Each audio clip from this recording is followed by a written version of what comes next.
ఫ్యామిలీని గురించి మనం చదివాం. నిజానికి క్రైస్తవ కుటుంబాలకి అత్యవసరంగా తెలియాల్సిన సందర్భం.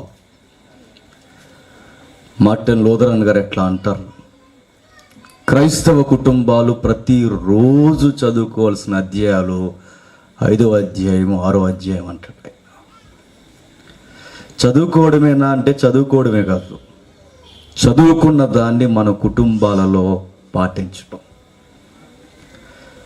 మనం అనుకుంటాం చర్చిలో కాముగా ఉన్న మనం ఎదుటి వ్యక్తులతో మాట్లాడుతున్నప్పుడు హుందాతనాన్ని మెయింటైన్ చేసే మనం ఎక్కడుండాలో ఎక్కడెలా వ్యవహరించాలో, మరి ముఖ్యంగా ఫ్యామిలీలో మనం సరిగ్గా వ్యవహరించకపోతే చాలా నష్టాన్ని చేకూరుస్తాం. ఈరోజు ఒక క్యారెక్టర్ స్టడీ మీ కళ్ళ ముందుకు తీసుకొస్తాను. నిజానికి ఆ స్టడీ మనం చదువుతున్నప్పుడు చాలా వక్తలు ఆ యొక్క సందర్భాల మీద మాట్లాడారు, కానీ నేర లుక్లో వదిలేసిన ఒక క్యారెక్టర్ ఉంది అక్కడ. ఆ క్యారెక్టర్ను మనం సరిగ్గా స్టడీ చేస్తే మన ఫ్యామిలీకి కూడా ఒక మాటలో చెప్పాలంటే చెప్పు దెబ్బలు అవుతాయి. చూద్దాం ఒకసారి. 1 సమూయేలు గ్రంథం. జాగ్రత్తగా చూడండి. తెలిసిన సందర్భాలు, తెలియని ఒక సున్నితమైన సంగతులు మనకు అక్కడ దాగున్నాయి. చూద్దాం. 1 సమూయేలు గ్రంథం 1వ అధ్యాయం. 1 సమూయేలు గ్రంథం 1వ అధ్యాయం 3వ వచనం. ఇతడు షిలోహునందున్న సైన్యములకు అధిపతియగు యెహోవాకు మ్రొక్కుటకును బలి అర్పించుటకును ఏటేటా తన పట్టణము విడిచి అచ్చటికి పోవుచుండెను. ఆ కాలమున ఏలీ యొక్క 2 కుమారులకు హోప్ని ఫినెహాసులు యెహోవాకు యాజకులుగా ఉంటారు. 1 సమూయేలు గ్రంథం అనగానే టక్కుమన గుర్తొచ్చేది ఏంటంటే సమూయేలు యొక్క వృత్తాంతం. బైబిల్ మీరు చదువుతున్నప్పుడు బైబిల్ ప్రవక్తల యొక్క కొలతను కొలిసింది. కాస్తంత బైబిల్ మనకు తెలిస్తే సమూయేలు మొదలుకొని చివరి ప్రవక్త అయిన యోహాను వరకు అని ఒక లైన్ ఇచ్చింది బైబిల్. సమూయేలు అన్న ఆయన ప్రవక్తలకు పరంపరకు ప్రారంభమైన సమూయేలు అన్న ఒక బిగ్గెస్ట్ క్యారెక్టర్ ప్రవక్తల కొలతకు కొలత అయ్యాడు ఆయన. అలాంటి ప్రవక్తని తయారు చేసింది ఎవరు? అన్న కాదు. అన్న ఎవరు? తల్లి. సమూయేలు కన్నా తల్లి అన్న సమూయేలుని తయారు చేయలేదు. మరి సమూయేలుని తయారు చేసింది ఎవరు? ఏలీ. ఏలీ ఎవరు?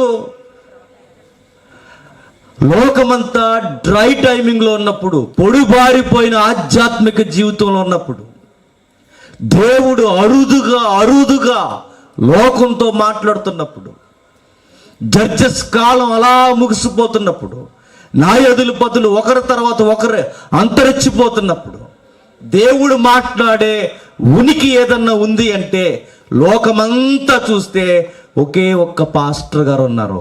ఆ పాస్టర్ గారి పేరు ఏలీ. ఆయన ఎంత ఏజ్ ఉందంటే ఈ అధ్యాయం మనం చదువుతున్నప్పుడు ఆయనకి 90 ఏళ్ళ పైబడి ఉంది వయసు. ఆయన గురించి ఇంట్రడక్షన్ ఇంకా ఎలా ఉంటుందంటే హెవీ వెయిట్ ఉంటాడట. ఎవరు? ఏలీ గారు. స్థూలకాయుడు అని ఉంది బైబిల్లో. అంటే శరీర దారుఢ్యం ఎక్కువగా ఉండడం, వయసు కూడా ఎక్కువగా ఉండడం. ఈయనకు సంబంధించిన క్వాలిటీస్ చాలా తక్కువ మంది మాట్లాడారు. నిజానికి ఏలీ గారు లంచాలు తీసుకున్నాడంటే ఏలీ గారు లేదు. అబద్ధాలు ఆడతాడంటే లేదు. దొంగతనం ఏదన్నా చేశాడంటే లేదు. మరి ఏలీ అనే దైవజుడు ఎలాంటి వాడంటే కాస్తంత దేవుని గూర్చి మెరిసే వాక్యపు మెరుపులు ఎవరైనా అందించేవారు ఉన్నారంటే ఒకే ఒక్కరు ఆ టైంలో. ఎవరు? ఏలీ. ఆ ఏలీని గూర్చి బైబిల్లో ఎంత బాగా రాయబడిందో చూద్దాం ఒకసారి. అదే 1వ అధ్యాయం 12వ వచనం. అదే 1వ అధ్యాయం 12వ వచనం. ఏలయనగా అన్న తన మనసులో చెప్పుకొనుచున్న ఈవిడెవరు? ఫ్యామిలీలో నలిగిపోతుంది. ఫ్యామిలీలో ఏ విషయాల్లో నలిగిపోతుంది? సవతిపోరు. ఎవరు? మరొక భార్య. కుటుంబంలోనూ సంతోషం లేదు, భర్త ప్రేమను పూర్తిగా పొందుకోలేకపోతుంది. సొసైటీలో ఏం మనిషి అమ్మా, కనీసం నీకు గర్భాన దేవుడు ఒక పండు ఇవ్వలేదు, కాయ ఇవ్వలేదు, అసలు నువ్వు దేవుడికి నచ్చావా లేదన్న సౌండ్లు సొసైటీలో వినబడుతున్నాయి. సొసైటీలోనూ ఆమె సరిగ్గా వినలేకపోతుంది, సంసారంలోనూ కుదరలేదు. సరేలే అని దేవుని సన్నిధికి వస్తే దేవుని సన్నిధిలో కూడా దైవజనుడు అని ఎవరైతే పిలువబడుతున్నాడో ఆ దైవజనుడు అన్నాడట, తాగేసి వచ్చావా అని అడిగాడట. నీకు అర్థమైందా? తాగొచ్చావా అని అడుగుతున్నాడు. ఎంత పెద్ద మాట చూడండి. నువ్వు తాగింది కాపి దేవుని సన్నిధిలో సరిగ్గా ఉన్నాడు. ఎవరా మాట అన్నది? ఏలీ. నేను ఒక మాట కొంచెం ఆగుతాం. ఏలీ గారు అలా అన్నారంటే తాగొచ్చే బ్యాచ్ కూడా ఉన్నారన్నమాట. ఎక్కడ? ఆ రోజుల్లో ఉన్నారు, ఈ రోజుల్లో కూడా ఉన్నారు. మీకు తెలియదు, ఉన్నారు.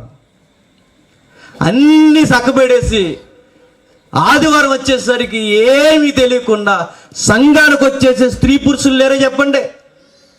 ఉన్నారు. లేరని అనడానికి వీల్లేదు. ఆరాధనే, పాటలు పాటలే, ప్రసంగాలే, వెనక చేయాల్సినవన్నీ వెనక చేయడమే. ఏలీ గారు అనడంలో తప్పేం లేదైనా. ఆయన నిక్కర్సుగానే మాట్లాడాడు. తాగొచ్చావా అని అడిగాడు.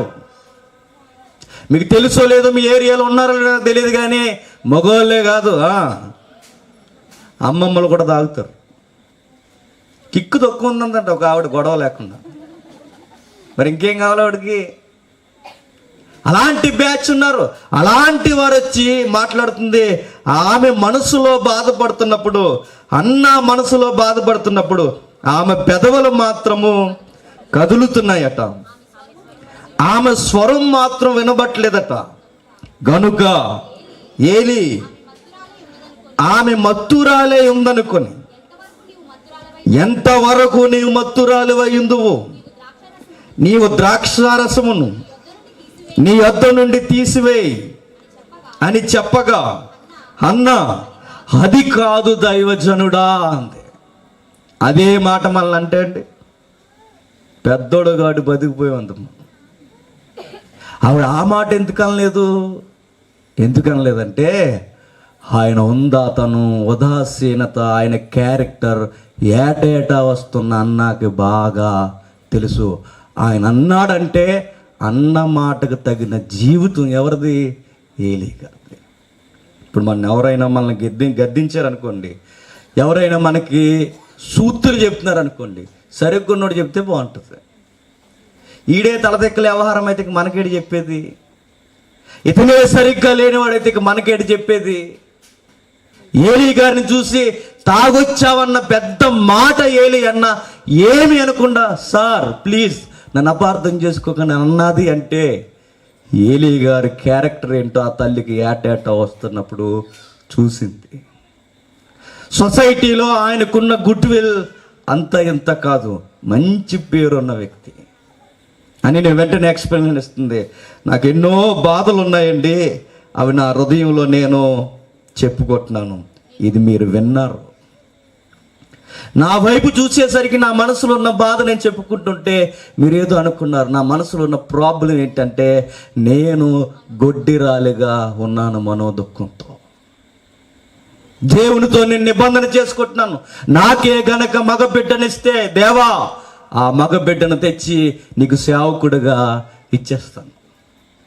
ఇది నా నిబంధన గుర్తుగా నేను దేవునితో చేస్తున్న మనవి. ఈ టైంలో మీరు నన్ను చూసి మీరు నన్ను అనుకుంటున్నారు డ్రింక్ చేసి వచ్చాను అనుకుంటున్నారు. దయచేసి నన్ను అపార్థం చేసుకోకండి. మరి ఆ రోజుల్లో ఆమెకు సౌతపూర్ ఉండడానికి కారణం ఏంటంటే ఆయన లేవి కుటుంబమే. ఎవరు?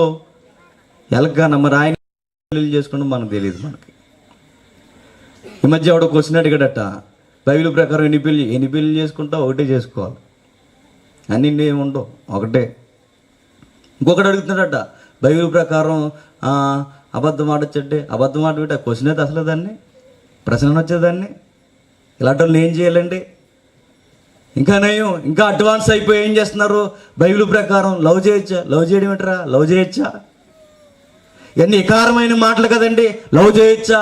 జారత్వం చేయొచ్చా? వ్యభిచారం చేయొచ్చా? ఎన్ని పెళ్ళిళ్ళు చేసుకోవాలి? తోలు తీసేయాలంటే క్వశ్చన్లు అడుగుతున్నవారు.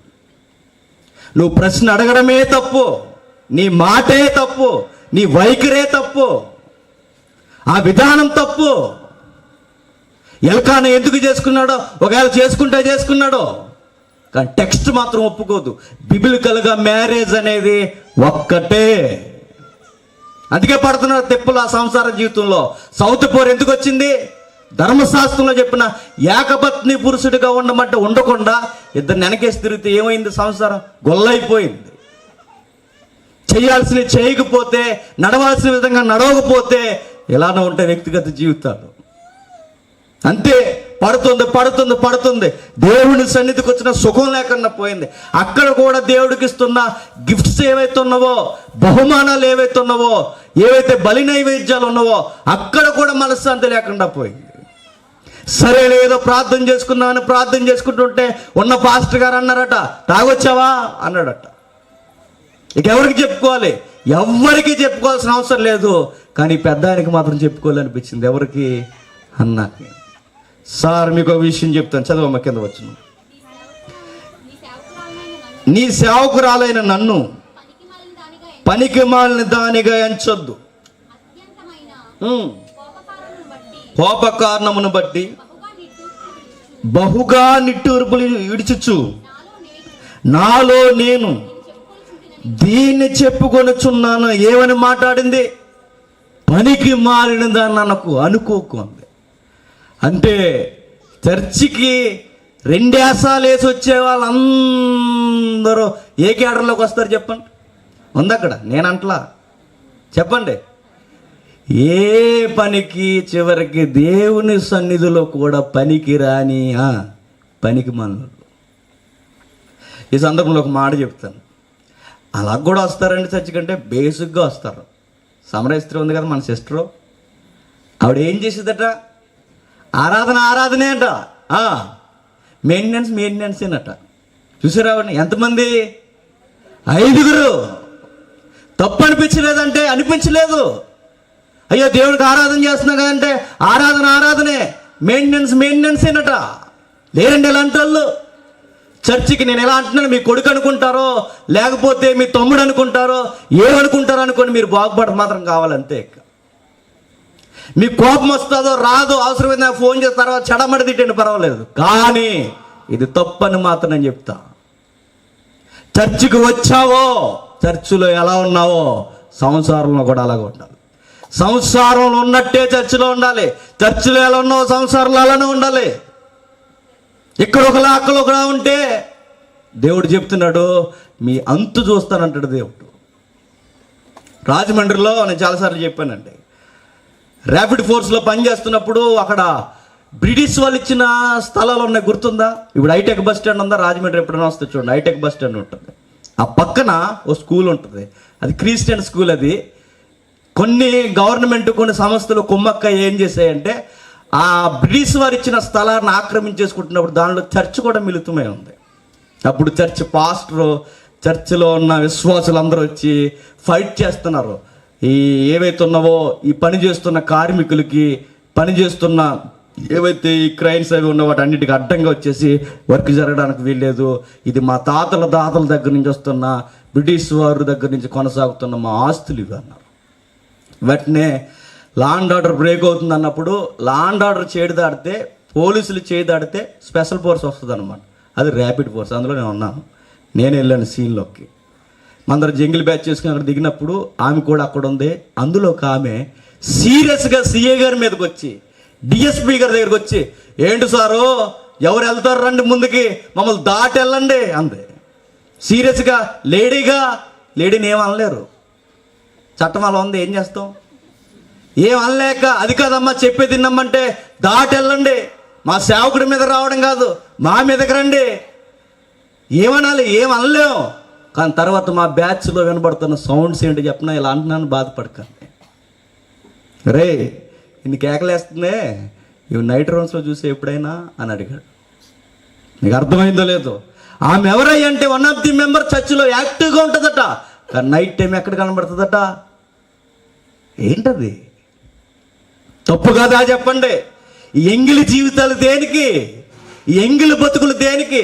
ఉంటే దేవుళ్ళో, పోతే లోకంలో. ఉంటే అదైనా లేకపోతే ఇదైనా.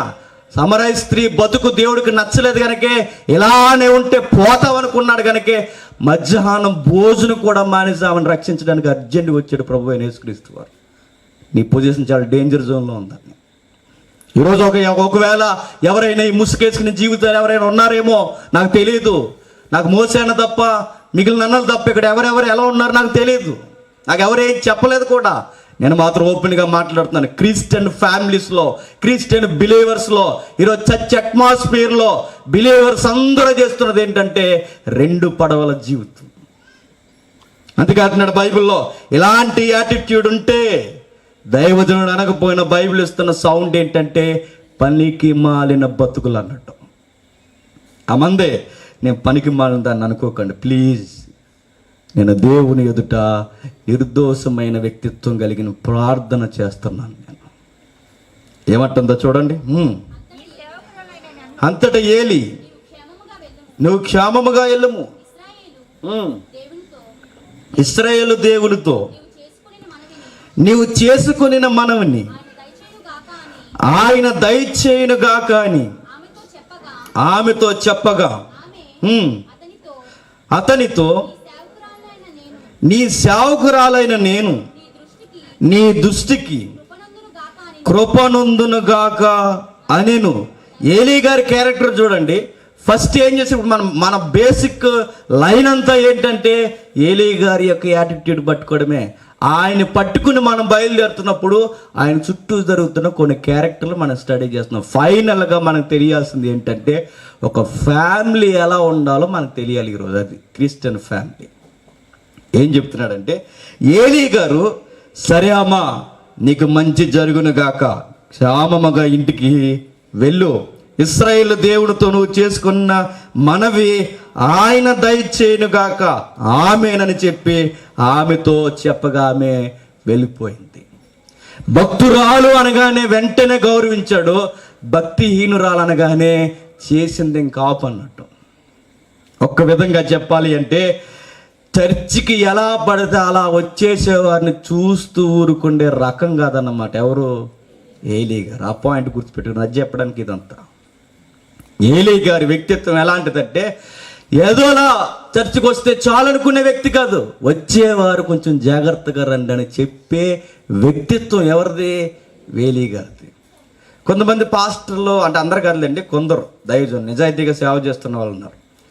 దొంగ పనికి వెళ్తున్నప్పుడు కూడా అన్నారట 10వ వంతు మర్చిపోకే అన్నారట. చూసా? అలాంటి ఎంకరేజ్మెంట్ ఇవ్వలేనా?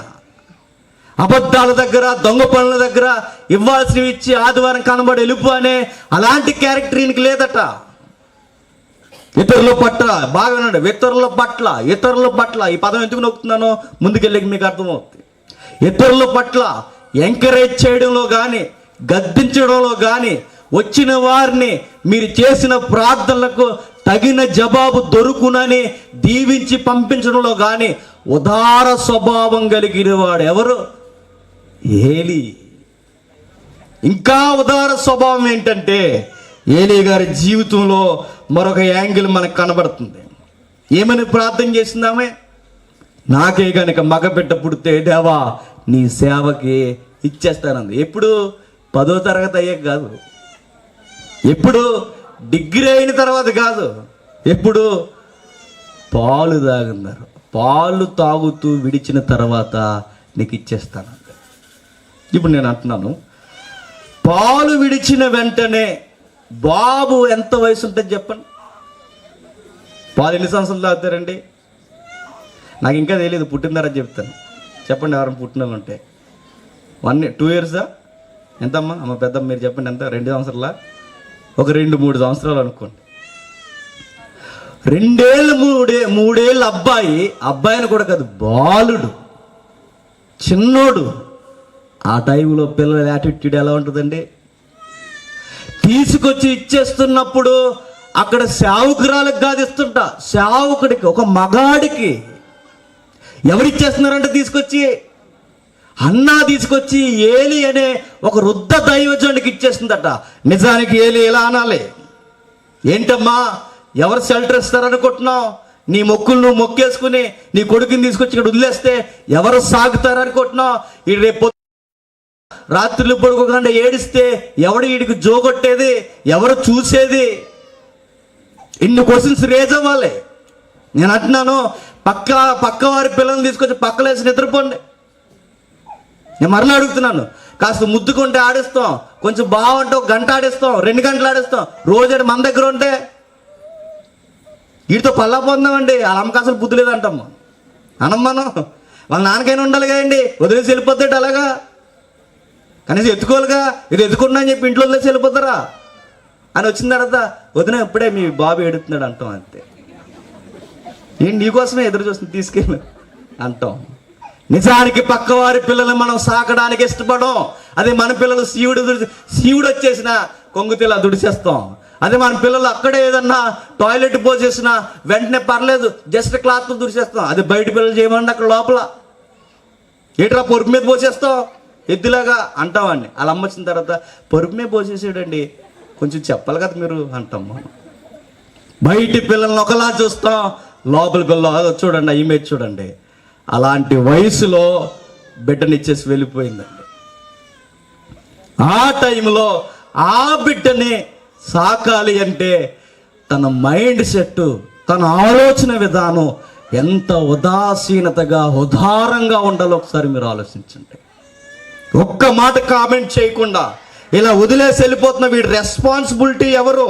నువ్వు ఇలా వదిలేసి వెళ్ళిపోతున్నావు అని కనీసం మనసులో కూడా సనగలేదట. ఎవరు? ఏలీ గారు. ఏలీ ఎంత గొప్పవాడంటే క్యారెక్టర్ లేకుండా ఎవరైనా చర్చికి వస్తే సహించలేడు. ఎంత గొప్పవాడంటే వచ్చిన ఆమెను సరి చేస్తాడు. ఇంకెంత గొప్పవాడంటే ఎలా బతకాలో చెబుతాడు. ప్రార్థనకు ధైర్యాన్ని ఇచ్చి హెచ్చరించి ఎంకరేజ్ చేసి పంపిస్తాడు. ఇంకా ఎంత గొప్పతనం అంటే పరాయి బిడ్డలను దేవుని కొరకు సేవకి ఇచ్చేస్తున్నామంటే హక్కును చేసుకుని సొంత బిడ్డలా పెంచడానికి నేను రెడీ అన్నాడట. అంటే ఇలాంటి పాస్టర్ గారు ఉండాలి వద్దా? ఉండాలండి. గంటకు ఆదివారం గంట వెళ్ళి వచ్చేస్తుంది కాబట్టి గొడవ లేదు. 24 hours ఆయన దగ్గర ఉంటే, ఇప్పుడు మనం పిల్లా పాపలు తెలియదు 24 hours ఆయన దగ్గర ఉన్నాం అనుకోండి, వెళ్ళండమ్మా 10 అయింది ఇంకా వెళ్ళరెడ్డి అని అడగరు. ఇప్పుడు మీకు ఇలా కూర్చోబెట్టి నేను 1 గంట 3 వరకు చెప్పేసాను అనుకోండి, అప్పుడు మీరు అనుకుంటారు నీకైనా ఉండాలి అనడానికి, మాకైనా ఉండాలి అనుకుంటా. అనుకో, ఒక టైం లిమిట్స్ దాటేసరికి మన మైండ్ సెట్ మారిపోద్ది. కానీ ఏలీ గారు చూడండి ఏమంటున్నాడంటే, ఇదిగో వదిలే నేను చూసుకుంటా వెళ్ళు అన్నాడు. ఏలీలో ఇంకా చాలా బ్రైట్ క్వాలిటీ ఏంటంటే 2:18 వచనంలో మనం చూద్దాం ఒకసారి. బాలుడైన సమూయేలు నారతో నెయ్యబడిన యెహోవాకు పరిచర్య చేయుచుండెను. వాని తల్లి వానికి ఒక చిన్న అంగీ కుట్టి ఏటేటా బలి అర్పించుట తన పెనిమిటితో కూడిన కూడా వచ్చినప్పుడు దాన్ని తెచ్చి వానికి ఇచ్చుచూ వచ్చెను. బాగా వినండి, ఏలీ దగ్గర పెరుగుతున్న బిడ్డకి ఏటేటా వచ్చి ఏమిస్తుందట? యాజక సంబంధమైన ఒక డ్రెస్ కోడ్ కుట్టి తెస్తుందట.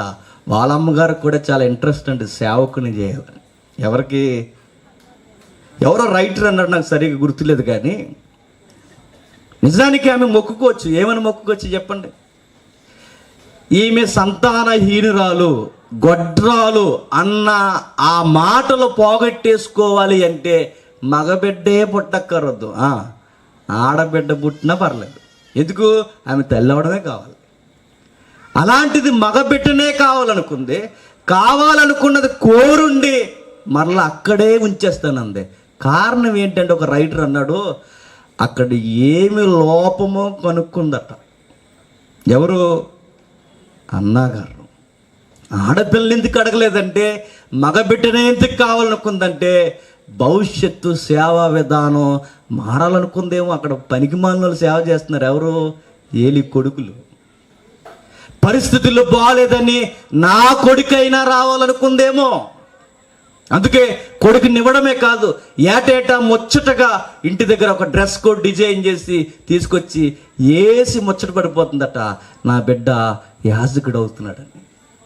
నేను అడుగుతున్నాను, ఎంతమంది తల్లులు పసిబాలుడిగా మీ బిడ్డనున్న దగ్గర నుంచి వీడు ఎదిగిన తర్వాత గొప్పగా సేవ చేయాలి, దేవుళ్ళు తిరగాలి, సేవకులతో ఉండాలని ఎంతమంది తల్లులు అనుకుంటున్నారు? అలా అనుకుంటామంటే మనం అలా అనుకోము. చక్కగా బూతులు మాట్లాడితే చూసారా మా బిడ్డ బూతులు మాట్లాడుతున్నాడు, చూసారు వాళ్ళ నాన్నమ్మని ఎలా తిడతారు చూడండి. ఇప్పుడు తిట్టురా, తిట్టు తాతయ్యని తిట్టరా, నాన్నమ్మ తిట్టరా, మీ నాన్న వాళ్ళ అమ్మని తిట్టరా. మన బిడ్డకి ఎలాంటి మురుపాలు నేర్పిస్తామంటే బూతులు. నేను డైరెక్ట్గా అడుగుతున్నాను, సేవ కొరకే నా బిడ్డ బతకాలి, సేవకులతో తిరగాలి, సేవలో పరితపించుకోవాలి, సేవలోనే నా బిడ్డ ఎదగాలని అనుకునే పేరెంట్స్ ఈరోజు ఎంతమంది ఉన్నారు? క్రైస్తవ సంఘాలను అడుగుతున్నాను నేను. మీ సంఘం పరిస్థితులు బాగోకపోతే, మీ ఏరియాలో పరిస్థితులు బాగోకపోతే, సువార్త విన్న జీవితాలు గొడ్డుబారికపోతే, ఈ జీవితాల్ని సంఘాలని బాగు చేయడానికి నా కొడుకైనా రెడీ అవ్వాలని అనుకునే అన్నా లాంటి తల్లులు ఈరోజు ఉన్నారా? ఏదో వస్తాం శ్రోతలుగా వింటాం వెళ్ళిపోతాం, అక్కడ ఏమైపోతే మనకెందుకు? అందుకని నేను చెప్తున్నాను, మన జీవితాలు బాగోవు, మన కొడుకుల జీవితాలు కూడా బాగోవు. ఎందుకు? బాధ్యత లేని తల్లులు, బాధ్యత లేని కొడుకులు. దేవుడంటే పట్టించుకోను, దేవుడంటే లెక్కనేలను, దేవుని సేవ అంటే అస్సలు మనం కేర్ చేయం మనం. కానీ అన్న ఎంత బాగా ఆలోచించిందో ఏమో నాకు తెలియదు, కానీ హోల్ హార్టెడ్గా నేను ఇచ్చేస్తాను కొడుకునందే, అంతే హోల్ హార్టెడ్గా ఇచ్చే నేను పెంచుకుంటాను అన్నాడు. ఎవరు? ఏలి. నేను పెంచుతున్నాము, నీ వాగ్దానాన్ని నేను నెరవేరుస్తాను. వచ్చి ముచ్చట పడిపోయి కొడుక్కట పాస్టర్ యూనిఫామ్ కుట్టిస్తుందట ప్రతి ఏటేట. నేను చెబుతున్నాను, ఏ తల్లి అయినా సంఖలో బైబిల్ పెట్టి తెల్లటి వస్త్రాలు వేసి నా బిడ్డ దైవజనుల్లో ఉన్నాడని మెటికలు ఇచ్చుకునే తల్లిదండ్రులు ఉన్నారా? పోలీస్ డ్రెస్ వేసుకోరా అంటాం, లాఠీ పట్టుకోరా అంటాం. ఆ పట్టుకుంటాడు తర్వాత ఎదిగిన తర్వాత. ఇంకా మనం ఏం నేర్పిస్తాం? పంచికట్టు నాన్న, పంచికట్టు.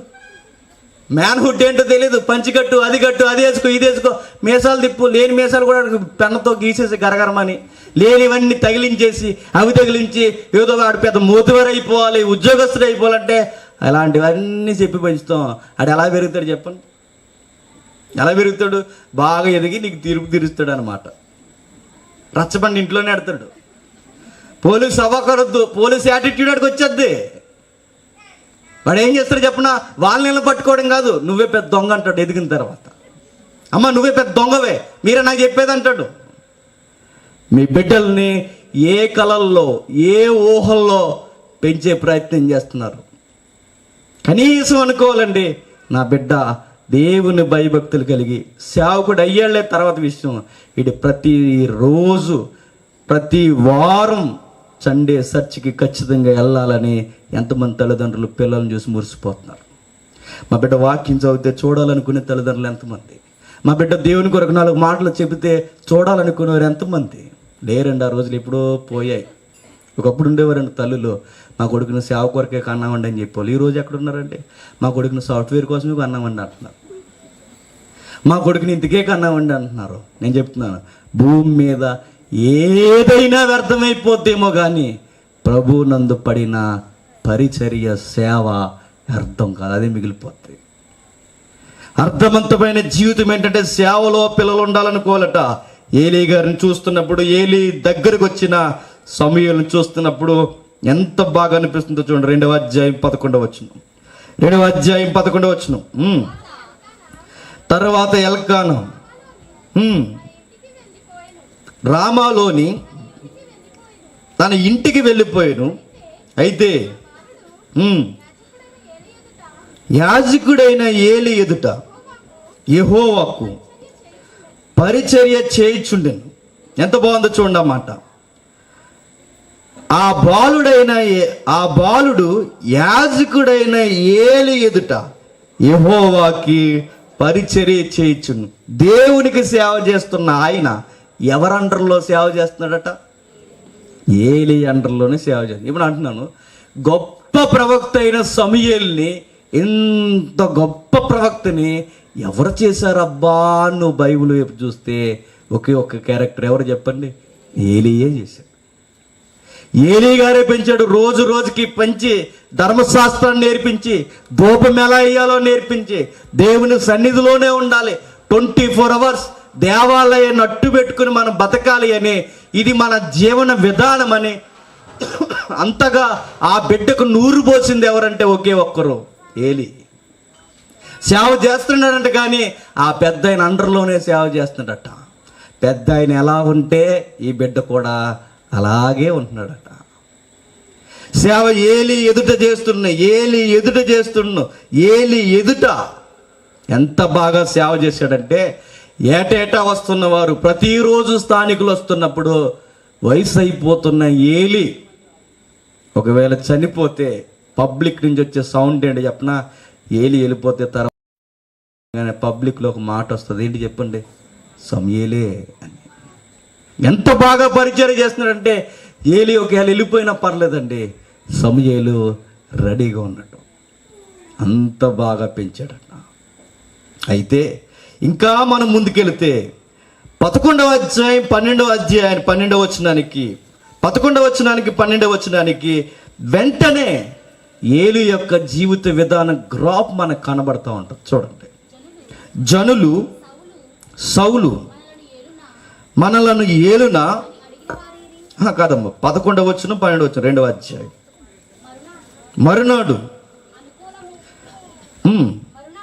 మరునాడు సౌలు కాదు 2వ అధ్యాయం 11-12 వచనాలు. ఏలీ కుమారులు యెహోవాని ఎరగని వారై మిక్కిలి దుర్మార్గులై ఉండరు. ఇప్పుడు అంటున్నాను, సమూయేలుని పెంచింది ఎవరు? ఏలీ. ఈ దుర్మార్గులు ఎవరు కొడుకులు? ఏలీ. ఈ దుర్మార్గుల్ని పెంచింది ఎవరు? ఏలీయే. సమూయేలుని పెంచింది ఎవరు? ఏలీయే. ఈ దుర్మార్గుల్ని పెంచింది ఎవరు? ఏలీయే. ఇదేంటి మరలా ఇప్పటి వరకు ఒక సాఫ్ట్ కార్నర్, ఒక గుడ్ యాటిట్యూడ్ చూస్తున్నాం ఎవరిలో? ఏలీలో మనం చూడండి కొన్ని పాయింట్లు చూడండి. అతని గర్విష్ట అంటే చెప్పండి కాదు. ఆయన కోపిష్ట అంటే చెప్పండి కాదు. ఆయన లంచగొండ అంటే కాదు. ఆయన అబద్ధకుడు అంటే కాదు. ఆయన మోసం చేస్తాడా? చెయ్యడు. ఆయన ఎవరు? ఒక తండ్రి. ఆయనలో ఏ రాంగ్ యాటిట్యూడ్ లేదు. ఆయన ఎంత గుణం కలిగిన వాడంటే, ఎదుటి వారి పిల్లలను కూడా నా పిల్లలు అనుకుని సాకి దేవుని కొరకు పెంచే ఒక గొప్ప దైవజనుడు. ఈ గొప్ప దైవజనుడు 2 యాంగిల్ మనకు కనబడుతున్నాయట. ఒకటి, సమూయేలు లాంటి గొప్ప ప్రవక్తను పెంచింది ఈయనే. దుర్మార్గులు లాంటి కొడుకులు పెరగడానికి కారణం కూడా ఈయనే. ఇదేంటి అంటే ఇక్కడే మనకు కనబడుతుంది. అప్పటి వరకు 11వ వచనం, ఏలీ అని వినబడిన పరిచర్య ఒక్కసారే సమూయేలు వినబడుతుంది. సమూయేలు గ్రాఫ్ పెరుగుతుంది, ఏలీ గ్రాఫ్ తగ్గుతుంది. కారణం ఏంటి? అబద్ధాలు ఆడాడా? లంచాలు తీసుకున్నాడా? ఏం చేశాడు? మోసం చేశాడా? ఎవరినైనా అన్యాయంగా దోచుకున్నాడా? ఏమీ చేయలేదు. ఈయన గ్రాఫ్ ఎందుకు పడిపోతుంది? వయసు అయిపోయా? కాదు. మరి ఈయన ఎందుకు పడిపోతున్నాడు? ఏలీ ఇంకా ఎంత గొప్ప గుణం కలిగిన వాడంటే, ఒక చిన్న కుర్రోడు వచ్చి రోజు రోజుకు ఎదుగుతున్నప్పుడు పక్షపాతంతో విషపు కన్నేయలేదట ఎవరి మీద. వీడిని ఎలాగ వదిలేస్తే నా కొడుకులు భవిష్యత్తు ఏంటి అనుకోలేదట ఎవరు. ఇప్పుడు అనుకోరండి. ఇప్పుడు స్టార్టింగ్లో నాకు ఉద్యోగం వచ్చిన కొత్తలో మా ఫ్రెండ్, నేను ట్రైనింగ్లో కూడా క్లాసులు చెప్తున్నప్పుడు 9 నెలల ట్రైనింగ్ మాది, క్లాసులు చెప్తాడు. ఇంటికి వచ్చిన తర్వాత వాడు నన్ను గుర్తించాడు, వీడు మంచిగా ఉపదేశం చేస్తాడని. వచ్చిన తర్వాత ర్యాపిడ్ ఫోర్స్ జాయిన్ అయిన వెంటనే తీసుకెళ్ళి రాజమండ్రిలోకి చర్చిలో వాకింగ్ చెప్పరా, శ్రమ దినాలు జరుగుతున్నాయి మాకని తీసుకెళ్ళి, వాళ్ళకి ఒక చర్చ్ ఉంది వాళ్ళ మామయ్య గారు, తీసుకెళ్ళి చెప్తే బాగా విన్నారండి. పబ్లిక్ చాలామంది ఏడ్చారు క్రీస్తు త్యాగానికి వచ్చి చెప్తే. పాస్ట్ గారు వచ్చి ఇంకెప్పుడైనా తీసుకురాకన్నారట. ఎందుకు రాకూడదు? ఎందుకు రాకూడదంటే వీడు ఇలాగే వస్తే మన పరిస్థితి ఏంటి? నేను అంటున్నానండి, బయట రాజకీయాల కన్నా సేవలో రాజకీయాలు చాలా ఎక్కువ. ఈ మధ్య నాకు బాగా అర్థమైంది. బయట రాజకీయాలన్నా సేవ రాజకీయాలకు బాగా ఎక్కువ. బయటోడు ఏదైనా పగబెడితే ఆస్తి నష్టపడుతాడు, ఏదో ఒక విషయం మీద కొడతాడు. కానీ సేవలో క్యారెక్టర్ మీద కొట్టి లైఫే లేకుండా చేయాలనుకుంటారు. నేను పడుతున్నా ఈరోజు. సేవలు ఎంత డేంజర్ అంటే ఒకడు ఎదగడానికి వీల్లేదు, ఒకడు రావడానికి వీల్లేదు. సమూయేలు ఎంత ఎదిగాడంటే ఎదుగుతూ ఉంటే దేవుడితో ఎలా మాట్లాడాలో కూడా నేర్పించింది ఎవరు? ఏలీయా నేర్పించాడు.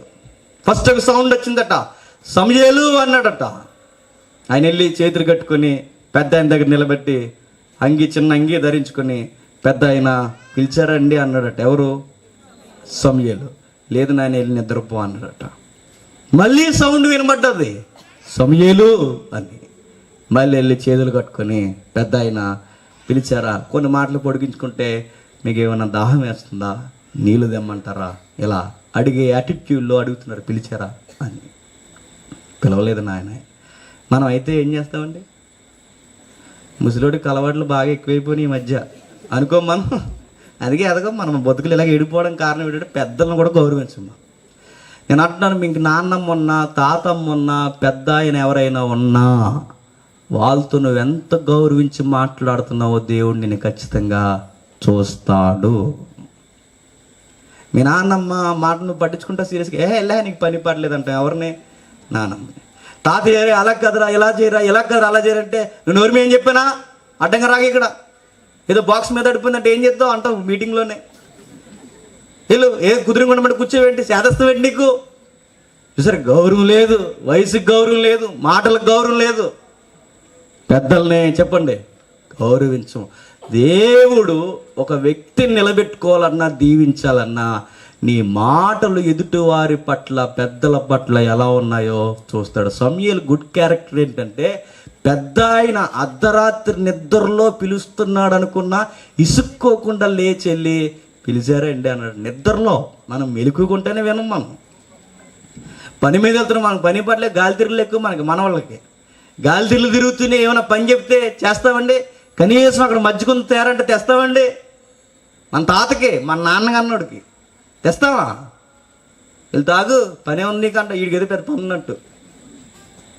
కానీ ఏలీ చూడండి, గౌరవిస్తూ ఏలీని గౌరవించి పెద్ద అయినప్పుడు ఏలీకి అర్థమైపోయింది. ఎందుకంటే సీనియర్ సిటిజన్గా సేవలో, నాయనా ఈసారి నిన్ను ఎవరైనా పిలిస్తే నువ్వేమంటావంటే, యెహోవా నీ చిత్తము సిద్ధించగాక సెలవిమ్మను అన్నాడు. అంతే. అప్పటి వరకు సమూయేలుకి దేవునితో మాట్లాడడం అంటే ఏంటో తెలియదు. ఎప్పుడైతే ఎక్స్పీరియన్స్ ఇచ్చాడో, ఇలా అనాలా ఈ సౌండ్ విన్నప్పుడు అని సమూయేలుకి ఏలీ చెబితే సమూయేలు విన్నాడట. ఏమన్నాడు? విన్నాక ఆ తర్వాత సమూయేలు అడుగుతున్నాడు, నాయన 3వ అధ్యాయం ఇంటికి వెళ్ళిన తర్వాత చదువుకోండి. నాయన ఏమన్నావురా, దేవుడు నీతో ఏం చెప్పాడు, దయచేసి చెప్పవంటే ముందు మౌనంగా ఉన్నాడట. అప్పుడు ఏలీ అన్నాడు, దేవుడు ఏం చెప్పాడో నువ్వు నాకు చెప్పకపోతే నీ మీదకి శాపం వచ్చుగాక అన్నాడు. గౌరవపదమైన వ్యక్తిత్వం కలిగిన సమూయేలు అన్నాడు, అయ్యా తండ్రి సమానులు, ఇదిగో దేవుడు ఏమన్నాడంటే మీ ఫ్యామిలీని లేపెత్తాను నాకు చెప్పాడు అన్నాడు. నేను నిజంగా ఎలా ఉంటుందండి ఆ మాట? రేపు బుడతా, నేను పెంచితే పెరిగో, నేను ఎలా మాట్లాడితే చెప్పి, నేను ఇలా మాట్లాడాలని చెబితే కానీ తెలియదు నీకు, నువ్వు నా ఫ్యామిలీ ఏమైపోద్ది అంటున్నావు, రేపు ఎలా చెప్తావు సేవ చూస్తానంటారు. అనమండి.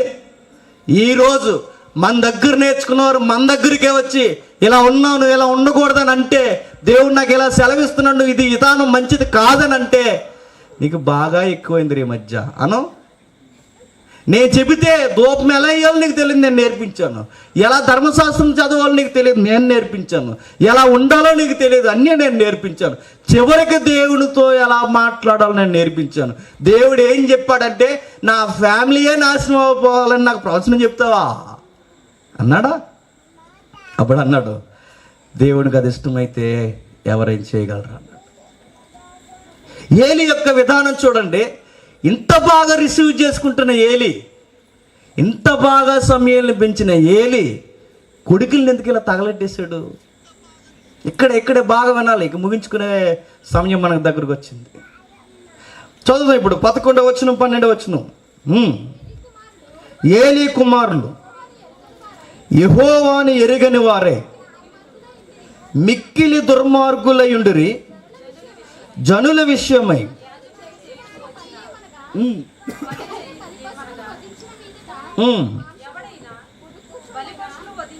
ఎవడైనను బలిపశును వధించుచుండగా,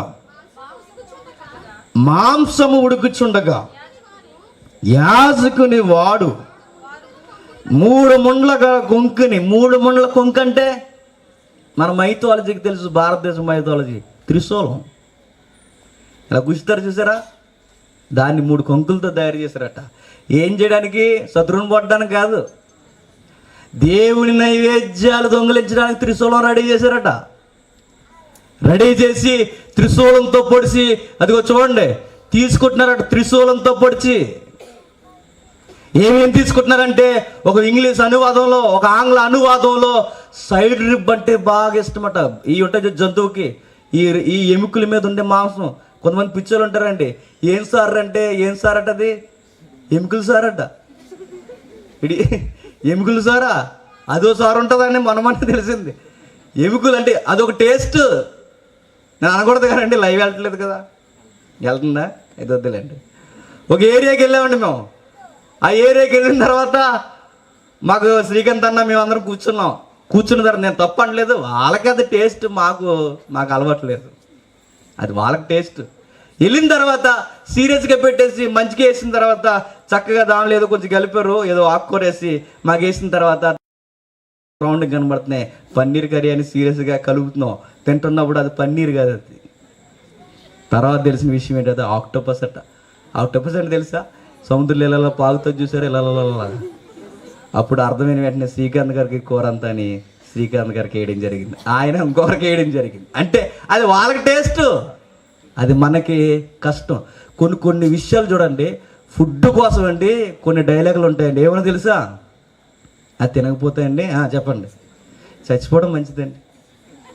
ఈ బ్యాచ్ కూడా ఎలా అంటే చెప్పినా, ఆ సైడ్ రిబ్ దొరకకపోయినా, ఆ తొడ మాంసం దొరకకపోయినా, ఆ ఉడకంది ఇప్పుడు తెచ్చి అర్జెంటుగా ఫ్రై చేయకపోయినా లైఫ్లో అనిపిస్తుంది. ఎవరికి? ఏలీ కొడుకులకి. ఇప్పుడు నేను అంటున్నాను, ఏలీ కొడుకులు ఇలా తయారైపోవడానికి కారణం, నేను క్వశ్చన్స్ అడుగుతాను చెప్పండి. ఏలీ కొడుకులు ఇలా తయారైపోవడానికి కారణం అక్కడున్న తోటి సేవకులా? చెప్పండి. కాదు. ఏలీ కొడుకులు ఇలా తయారైపోవడానికి కారణం ఆమె తల్లి, అతని తల్లి. ఆమె గురించి చేయలేదు. ఏలీ కొడుకులు ఇలా అయిపోవడానికి కారణం ఒప్పుకోవాలి.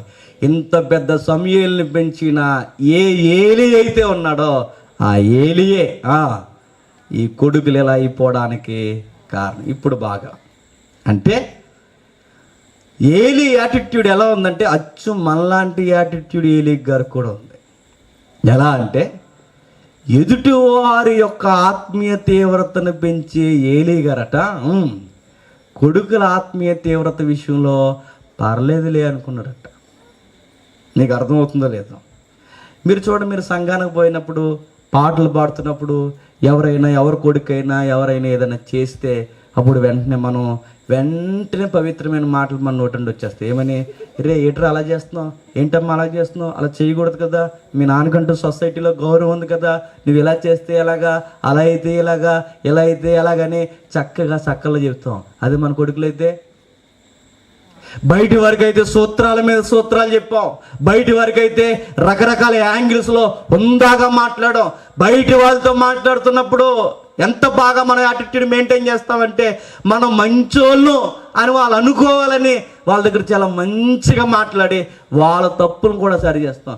బయటి విషయాలు ఎంత సీరియస్గా చెప్పిన మనం, బయట వాళ్ళు తాగేసి వస్తే ఒప్పుకొని మనం, బయట వాళ్ళు తప్పులు చేసే సంఘానికి వస్తే ఒప్పుకొని మనం, బయట వారి విషయాలు ఎంత సీరియస్గా ఉంటే మన కొడుకులు పిల్లల విషయానికి వచ్చేసరికి ఎలా ఉంటాం? పర్లేదులే అనుకుంటాం. ఏలీ కూడా చేసిన భయంకరమైన తప్పు ఏంటంటే, ఆయన తప్పు అని అనాలో మరి ఏమనాలో నాకు తెలియదు, కానీ ఆయన చేసిన ఒక నేరో లుక్, చూడని చూపు ఏంటంటే కొడుకుల్ని అలా అలా వదిలేసాడు. ఈరోజు క్రిస్టియన్ ఫ్యామిలీస్లో ఉన్నది చూడండి. ఈరోజు క్రిస్టియన్ ఫ్యామిలీస్లో జరుగుతుంది ఏంటి చెప్పండి? మీ భక్తి మీరు చర్చిలో ఉండే ఈ వ్యక్తితో ఇప్పుడు కాముగా ఉన్నారు చూడండి, చక్కగా మంచిగా శ్రద్ధగా కూర్చొని ఈ కామ్ యాటిట్యూడ్ మీరు ఇంటికి వెళ్ళిన తర్వాత ఉంచరు, ఇంటికి వెళ్ళిన తర్వాత చూడరు, ఇంటికి వెళ్ళిన తర్వాత పట్టించుకోరు. భక్తి విషయంలో సీరియస్గా మీరు మెయింటైన్ ఇంటి దగ్గర చేయకపోతే మీ పిల్లలు అనుకుంటారట పర్లేదులే అనుకుంటారట. బయట వాళ్ళకి చెప్పేటప్పుడు సీరియస్గా చెప్తాం, కొడుకులకి చెప్తున్నప్పుడు ఏమంటాం? అలా చేయకూడదు కదా నాన్న అంటాం. ఎవరిని అనవండి? బయట వాళ్ళు తప్పు చేస్తే ఒకలా, మన పిల్లలు తప్పులు చేస్తే అది చేస్తాడండి, మీరు మీ ఓన్ రమ్మన్నారా అని అడుగుతాం తిరగేసి. మళ్ళీ బయట వాళ్ళు తప్పులు చేస్తే వాళ్ళని ఎండగెడతాం, అది మన పిల్లలు తప్పులు చేస్తే వెనకేసుకొస్తాం. ఇలా వెనకేసుకొచ్చాడట ఎవరో ఏలి.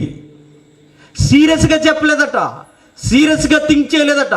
సమూయేలు విషయంలో ఎంత సీరియస్ క్యారెక్టర్ మెయింటైన్ చేశాడో, సమూయేలు విషయంలో ఎన్ని పాయింట్స్ అయితే ఆయన లేపాడో, సమూయేలు ప్రజలు ఎంత శ్రద్ధ చూపించాడో, కొడుకుల విషయంలో పిచ్చి గారాభం పెట్టాడట. అదే దాన్ని గారాభం అని కూడా అనకూడదు. పిల్లల విషయంలో అది గారాభం అని కూడా అనకూడదు.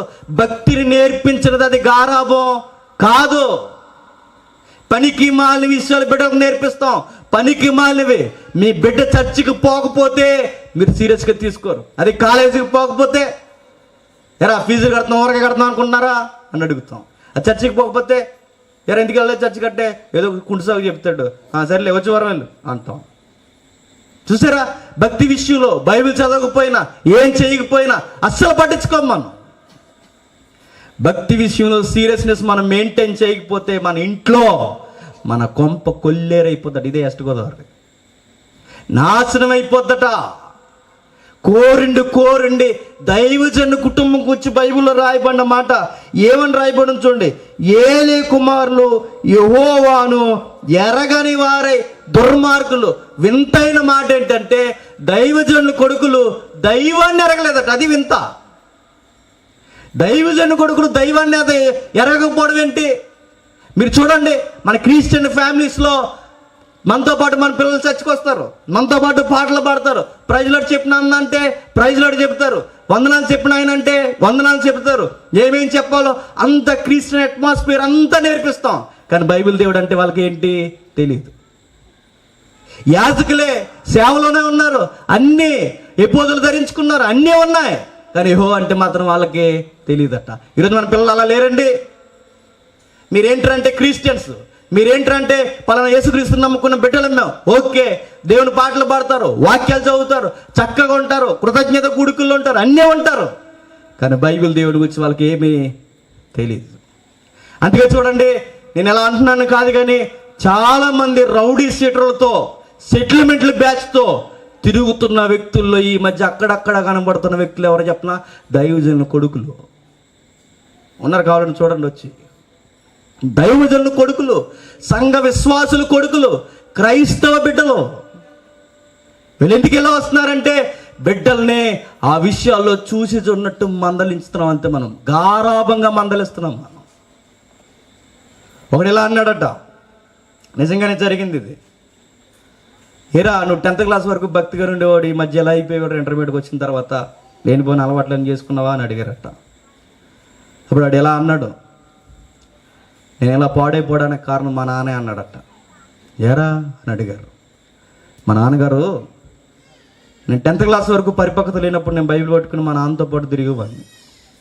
నేను 10th క్లాస్ వరకు మా నాన్నతో పాటు పాటలు పాడేవాడిని, అంతా బాగానే తిరిగేవాడిని. 10th క్లాస్ దాటిన తర్వాత నాకు పరిపక్వత వచ్చింది. మా నాన్నలో ఒక యాంగిల్ నేను చూశాను. ఆ యాంగిల్ ఏంటంటే మా నాన్న డయాస్ మీద ఒకలా ఉంటాడు, డయాస్ కింద ఒకలా ఉంటాడు. మా నాన్న చర్చిలో ఒకలా ఉంటాడు, ఇంట్లో ఒకలా ఉంటాడు. మా నాన్న బయట వాళ్ళతో ఒకలా మాట్లాడతాడు, మాతో ఒకలా మాట్లాడతాడు. నాకు అర్థమైంది ఏంటంటే మా నాన్న మతాన్ని అడ్డెట్టుకుని బతుకుతున్నాడని నాకు అర్థమైంది. అందుకే నాకు దేవుడు అంటే ఇంట్రెస్ట్ పోయింది. చూసారా? మీ పిల్లలు భక్తిహీనులుగా పెరగడానికి కారణం ఎవరు అంటే నేను మళ్ళీ చెప్తున్నాను, మీరే తిరగలేదు ఇక, మీరే కారణం. మీ బిడ్డలకి భక్తి పెరగకపోవడానికి కారణం ఏంటంటే మీరే.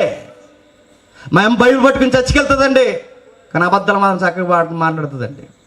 మా అమ్మ బైబిల్ పట్టుకుని చర్చికి వెళ్తుందండి, కుళాయి దగ్గర గొడవ ఆడుతున్నాడు, మా అమ్మాయి నెంబర్ 1 అక్యూజ్డ్ అండి. మా అమ్మ బైబిల్ పట్టుకుని పాటలు పాడుతుందండి, అలాగే చక్కగా బూతులు కూడా మాట్లాడుతుందండి. మా నాన్న బైబిల్ పట్టుకు వెళ్తాడండి, కానీ వడ్డీ వ్యాపారంలో ఏం తగ్గడండి. మా నాన్నగారు బైబిల్ పట్టి తిరుగుతాడండి, అలాగే అప్పుడప్పుడు తన ఫ్రెండ్స్తో అలాగా ఈ డిసెంబర్లో వస్తుంది ఏంటి చెప్పండి, ఉసిరి చెట్టు కింద భోజనాలు కూడా వెళ్తాడండి. మా నాన్నగారు అన్నీ చేస్తాడండి. అదేనండి ఇది ఇదేనండి. నాకు అలా ఉండడం ఇష్టం లేదండి. మా నాన్నగారు నటిస్తాను, నేను నటించనండి. అందుకే నేను చెడిపోయానని ఓపెన్గానే చెప్తున్నాను అన్నాడు వాడు. నువ్వు పాడవడానికి కారణం ఏంటంటే నాకు నటించడం లేదు. అవును, నాకు నచ్చింది తిరుగుతున్నాను, నాకు నచ్చింది తాగుతున్నాను. మా నాన్నగారిలో ఒకటి చెప్పి ఒకటి నేను చేయట్లేదు అన్నాడు. చివరికి వాడు తప్పు కూడా వాడికి ఎలా ఉంది, రైట్ అనిపించింది.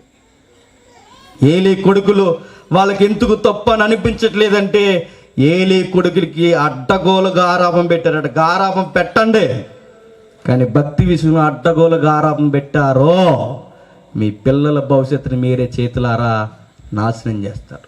గారాపించండి కాదంటలేదు, బొజ్జగించండి కాదంటలేదు, ముద్దులెట్టుకోండి కాదంటలేదు. దైవికమైన విషయాల్లో వాళ్ళ దగ్గర సీరియస్గా కూడా మనం మెయింటైన్ చేయాలట.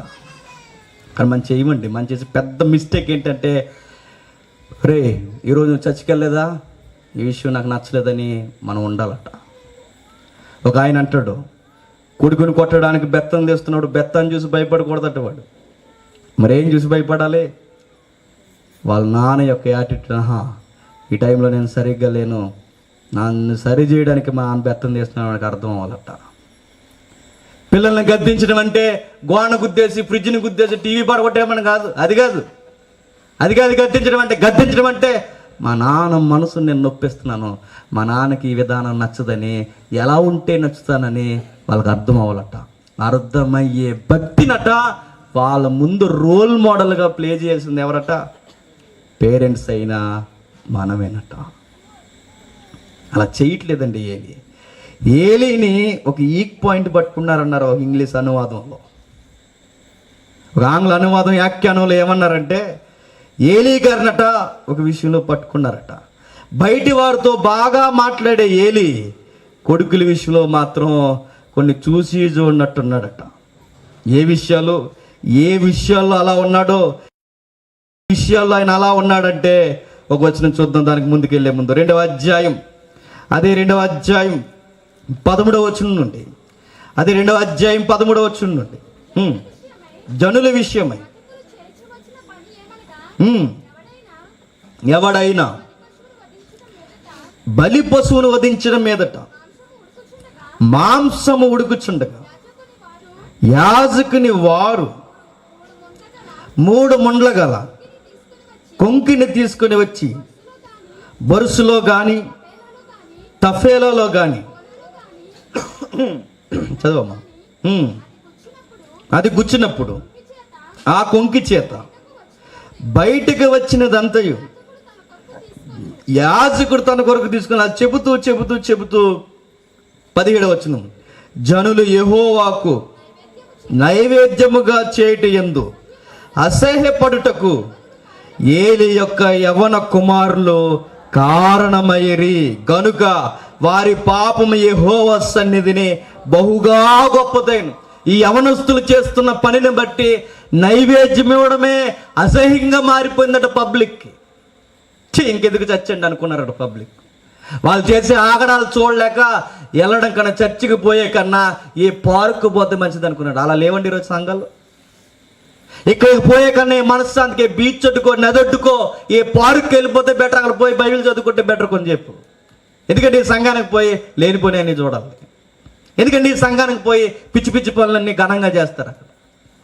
అలా అనేసుకున్నారట పబ్లిక్.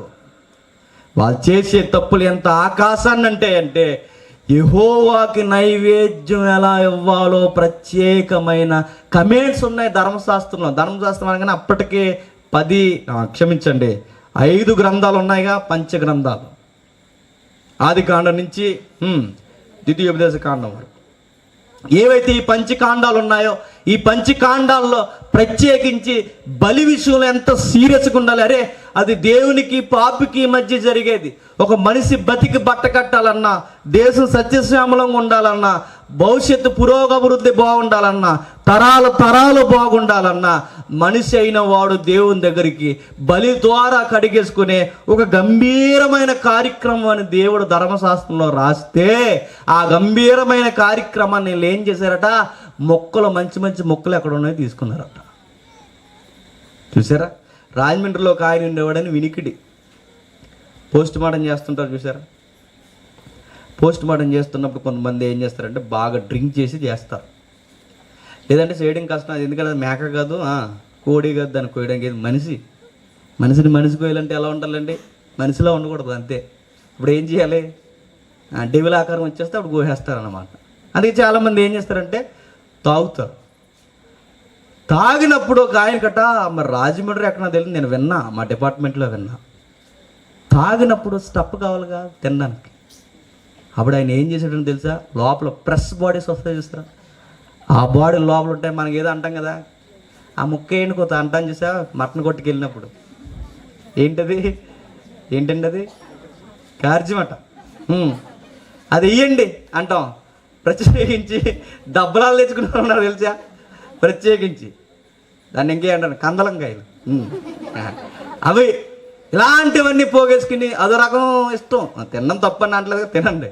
కానీ ఇతను ఎలా అంటాడు చెప్పనా, స్టప్ గట్ట లోన ప్రెస్ బాడీ ముక్కలన్నీ తీసుకుని, పోస్ట్ మార్టం కంటే బాడీ అంత అవసరం లేదండి. అతనికి తిన్న ఫుడ్లో ఏమన్నా లోపం ఉందా, ఆక్సిజన్ వల్ల ఎవరైనా బిగించి చంపేశారా అనడానికి కొన్ని చిన్న చిన్న ముక్కలు తీసి బాక్స్లో పెట్టి ఫారెన్సిక్ నిపుణులకు పంపిస్తారు. అక్కడ టెస్ట్ జరుగుతుంది. అంత అవసరం లేదు. కావాల్సిన ముక్కల కోసం లోపలెట్టి మంచి ముక్కలను తీసుకుని చక్కగా కాల్చుకుని తినేవాడట. ఇంకా సాలకపోతే ఆడ కోస్తున్నాడు స్పిరిట్ ఉంటుంది, అది దాయకూడట. చివరికి ఎలా ఇప్పుడు చెప్పనండి, శరీరం అంతా కన్నాలు పడిపోయి చచ్చిపోడట. ఆ శవాలను తినే కన్నా దరిద్రం ఏంటి చెప్పండి. ఇక్కడ పాపపు బళ్ళు తినేస్తున్నారట. ఎవరు? ఏలీ కొడుకులు. పాపపు బలది, పాపం కొరకు ఇస్తున్న బలది, దేవునికి మనిషికి మధ్య నైవేద్యం అది. దాన్ని ఎలా తినేస్తున్నారు చూడండి, కేక్ ముక్కలు తింటున్నారు చూడండి. ఎంత దారుణమో చూడండి. పచ్చి మాంసం ఉడకంది, పూర్తిగా ఉడికితే నచ్చదట, ఉడికినట్టు ఉండాలట. కొంతమంది చూసారా, కూరలో మళ్ళీ కూర ఉండారని ముచ్చడు కదా వాళ్ళకి. మరేంటి మంచి మెత్తగా అయిపోయింది జావలాగా అంటారు. మరి ఇంకెలా ఉండాలి నీకు? ఆయన మాంసం ఉన్నాడు కదా, మళ్ళీ మాంసంలో టేస్ట్లు అవన్నీ వ్యవహారాలు. సరే ఏదో దొరికిందిరా నాయన అని తిందాం అనుకోరట. మరి అది ఎలా ఉడకాలి, ఎంత పర్సంటేజ్లో ఉండాలి, ఎంత ఉండాలి, ఇవన్నీ ఆడికి డిఫరెంట్ టేస్ట్ అట. ఏంటి, ఉడకనట్టు ఉండాలట. అది తింటున్నారు. పాపపు బలి నైవేద్యాలు తినడంలో ఎంత పెట్టరేగిపోయారంటే, మంచి మంచి తొడ ముక్కలు, సైడ్ రిబ్ ఏదైతుందో ఈ ఎడమ భాగం కుడి భాగాల్లో ఉన్న ఎముకలు కంటిపోయే మాంసాన్ని తెచ్చుకుని తింటారట. ఇంకా విచిత్రమైన పెట్టరేగిపోయిన కార్యాలు ఏంటంటే 23వ వచనం, ఏలీ బహు వృద్ధుడైపోయాడు. ఇశ్రాయేలుకు తన కుమారులు చేసిన కార్యములన్నీ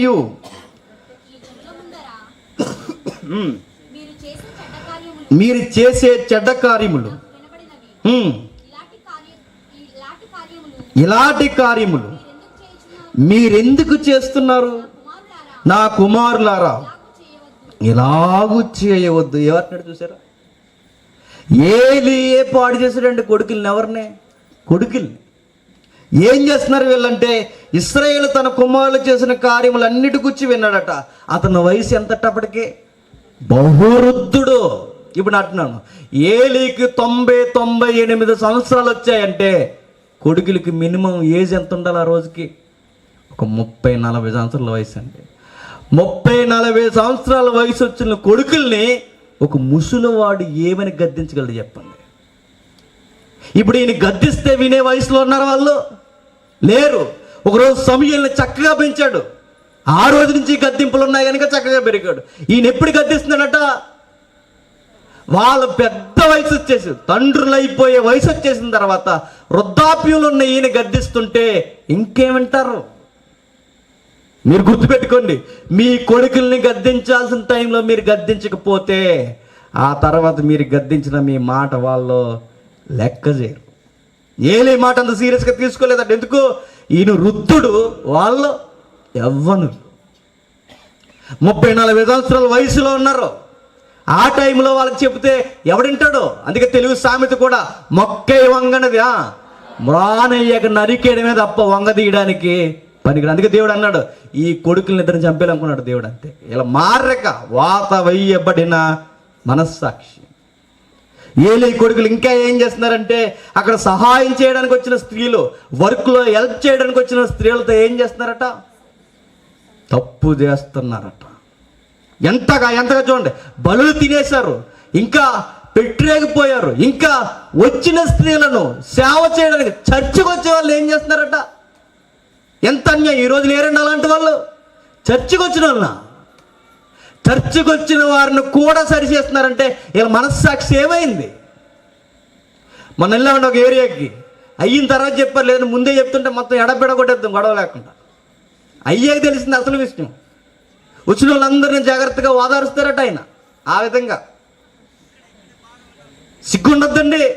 మళ్ళీ ఆయన పెళ్లి ప్రసంగికుడు ఆ రోజు అనకూడదు, కానీ ఆ పెళ్లి ప్రసంగికుడు ఇంక చెప్పకూడదులేండి, ప్రధానమైన వ్యక్తులతో కూడా అక్రమ సంబంధం ఉందట అక్కడ. ఎంత దారుణం చూడండి. సిగ్గు అనిపించట్లేదు, తప్పు అనిపించట్లేదు, చేసే పనులు తప్పు అనిపించట్లేదు. ఇతను ఇలా తయారవడానికి కారణం ఏంటంటే, వీళ్ళ పెద్దవారానికి సరైన గద్దెంపులు ఇవ్వాల్సిన టైంలో ఇవ్వలేదు.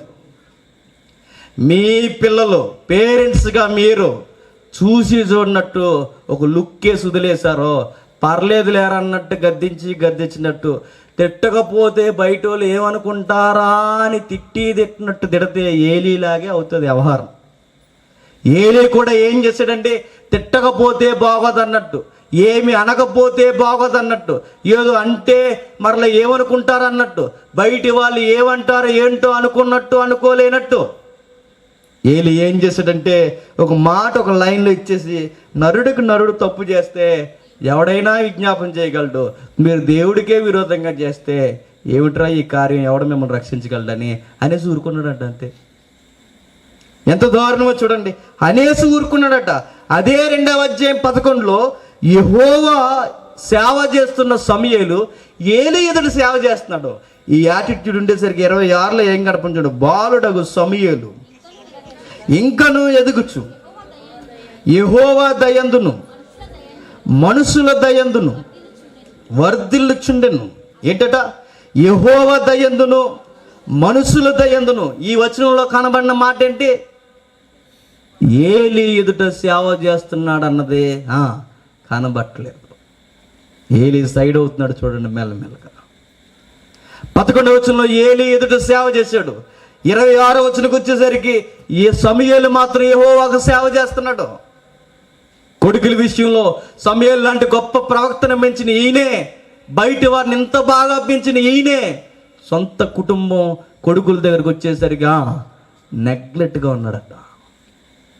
అదేనండి ఆ ఫ్యామిలీ అలా అయిపోవడానికి కారణం.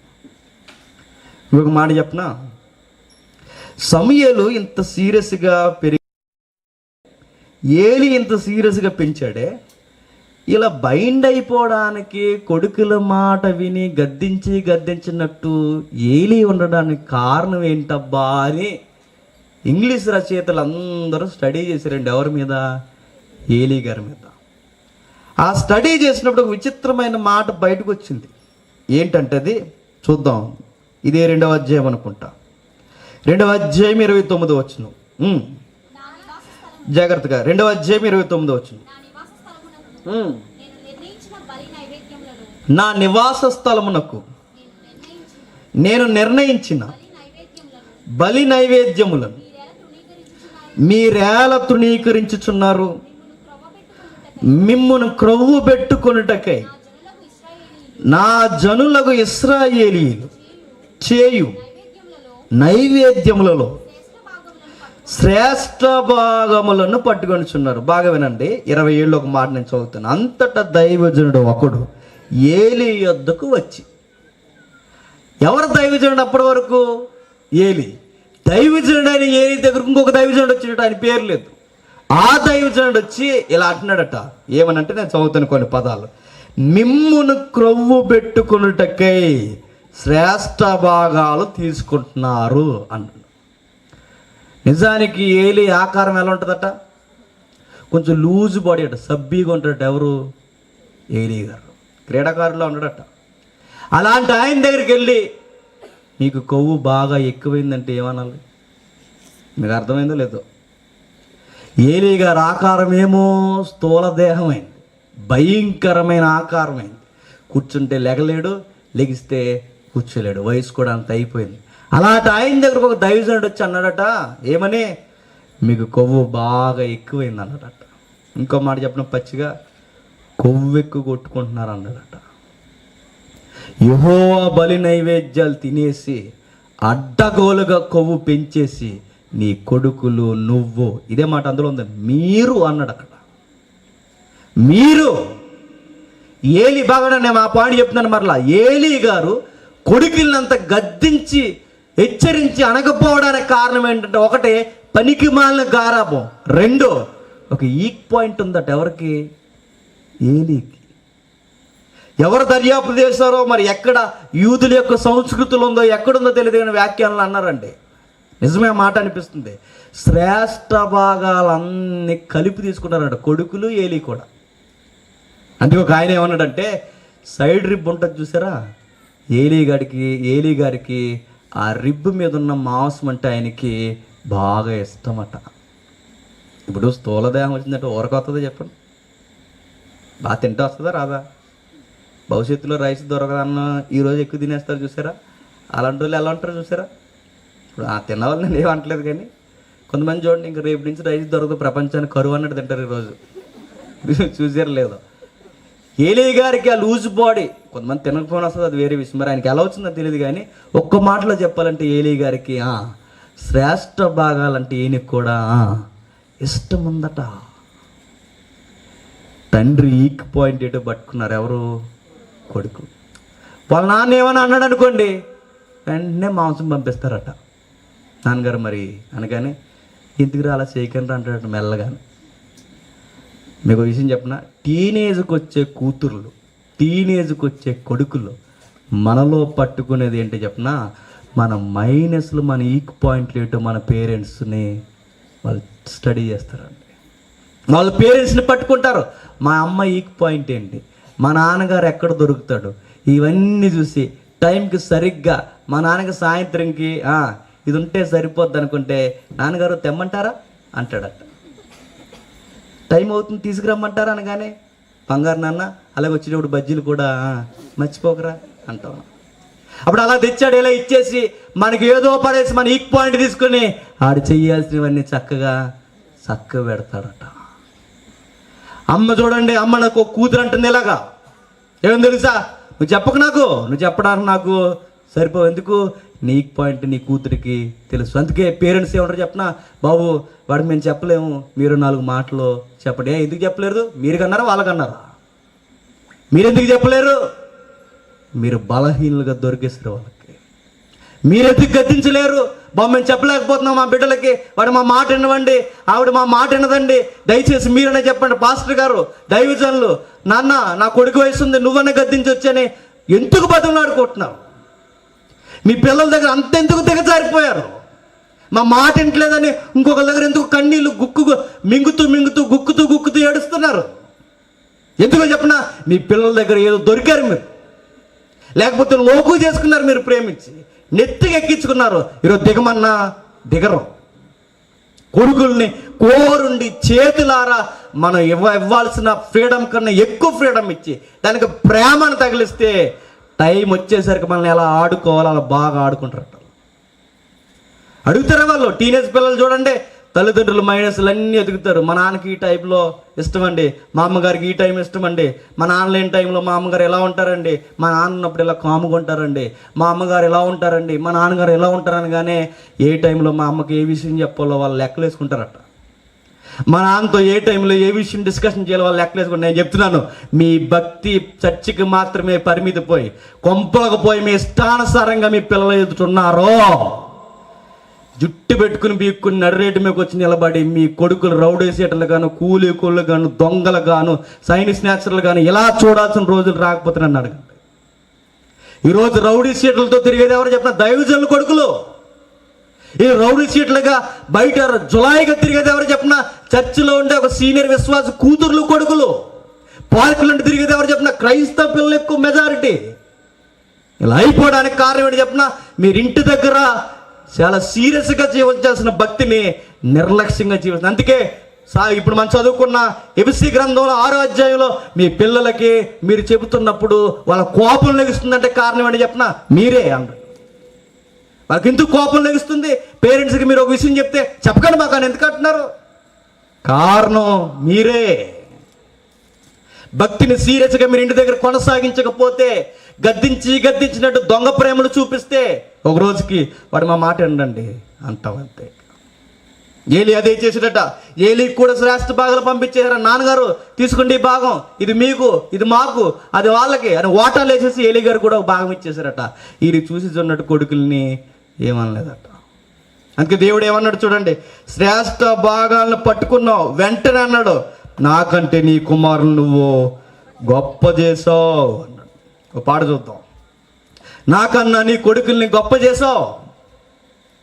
ఒక విషయం చెప్పనా, అవసరమైతే అప్పుడప్పుడు దేవుడు ఎదురుగా లేడు కానండి, దేవుడు ఎదురుగా లేడు కాబట్టి కానండి, లేదంటే మన పిల్లల వ్యక్తిగతమైన వ్యవహారం ఎలా ఉంటుందో చెప్పనా, దేవుడిని ఎక్కిరించేలా ఉంటుంది. ఉండదండి. క్రిస్మస్కి అండి నేను ఎలా అంటున్నాను కదా, కానీ క్రిస్మస్కి పోయి దేవుడు పండుగ అని చెప్పుకున్న దగ్గర ఎన్ని భయంకరమైన అడ్డగోలు కార్యక్రమాలు జరుగుతాయండి. సిగ్గు కదా అది. ఎవరు చేసేదండి? మన పిల్లలు కాదు, మన కూతుర్లు కాదు, మన కొడుకులు కాదు. ఇవన్నీ చేస్తున్నది ఎవరు? ఇంత భయం లేకుండా అరే చేయడానికి భయపడే పనులు ఇంత ధైర్యంగా ఎలా చేశారు? ఎలా చేయగలుగుతున్నారు వీళ్ళు?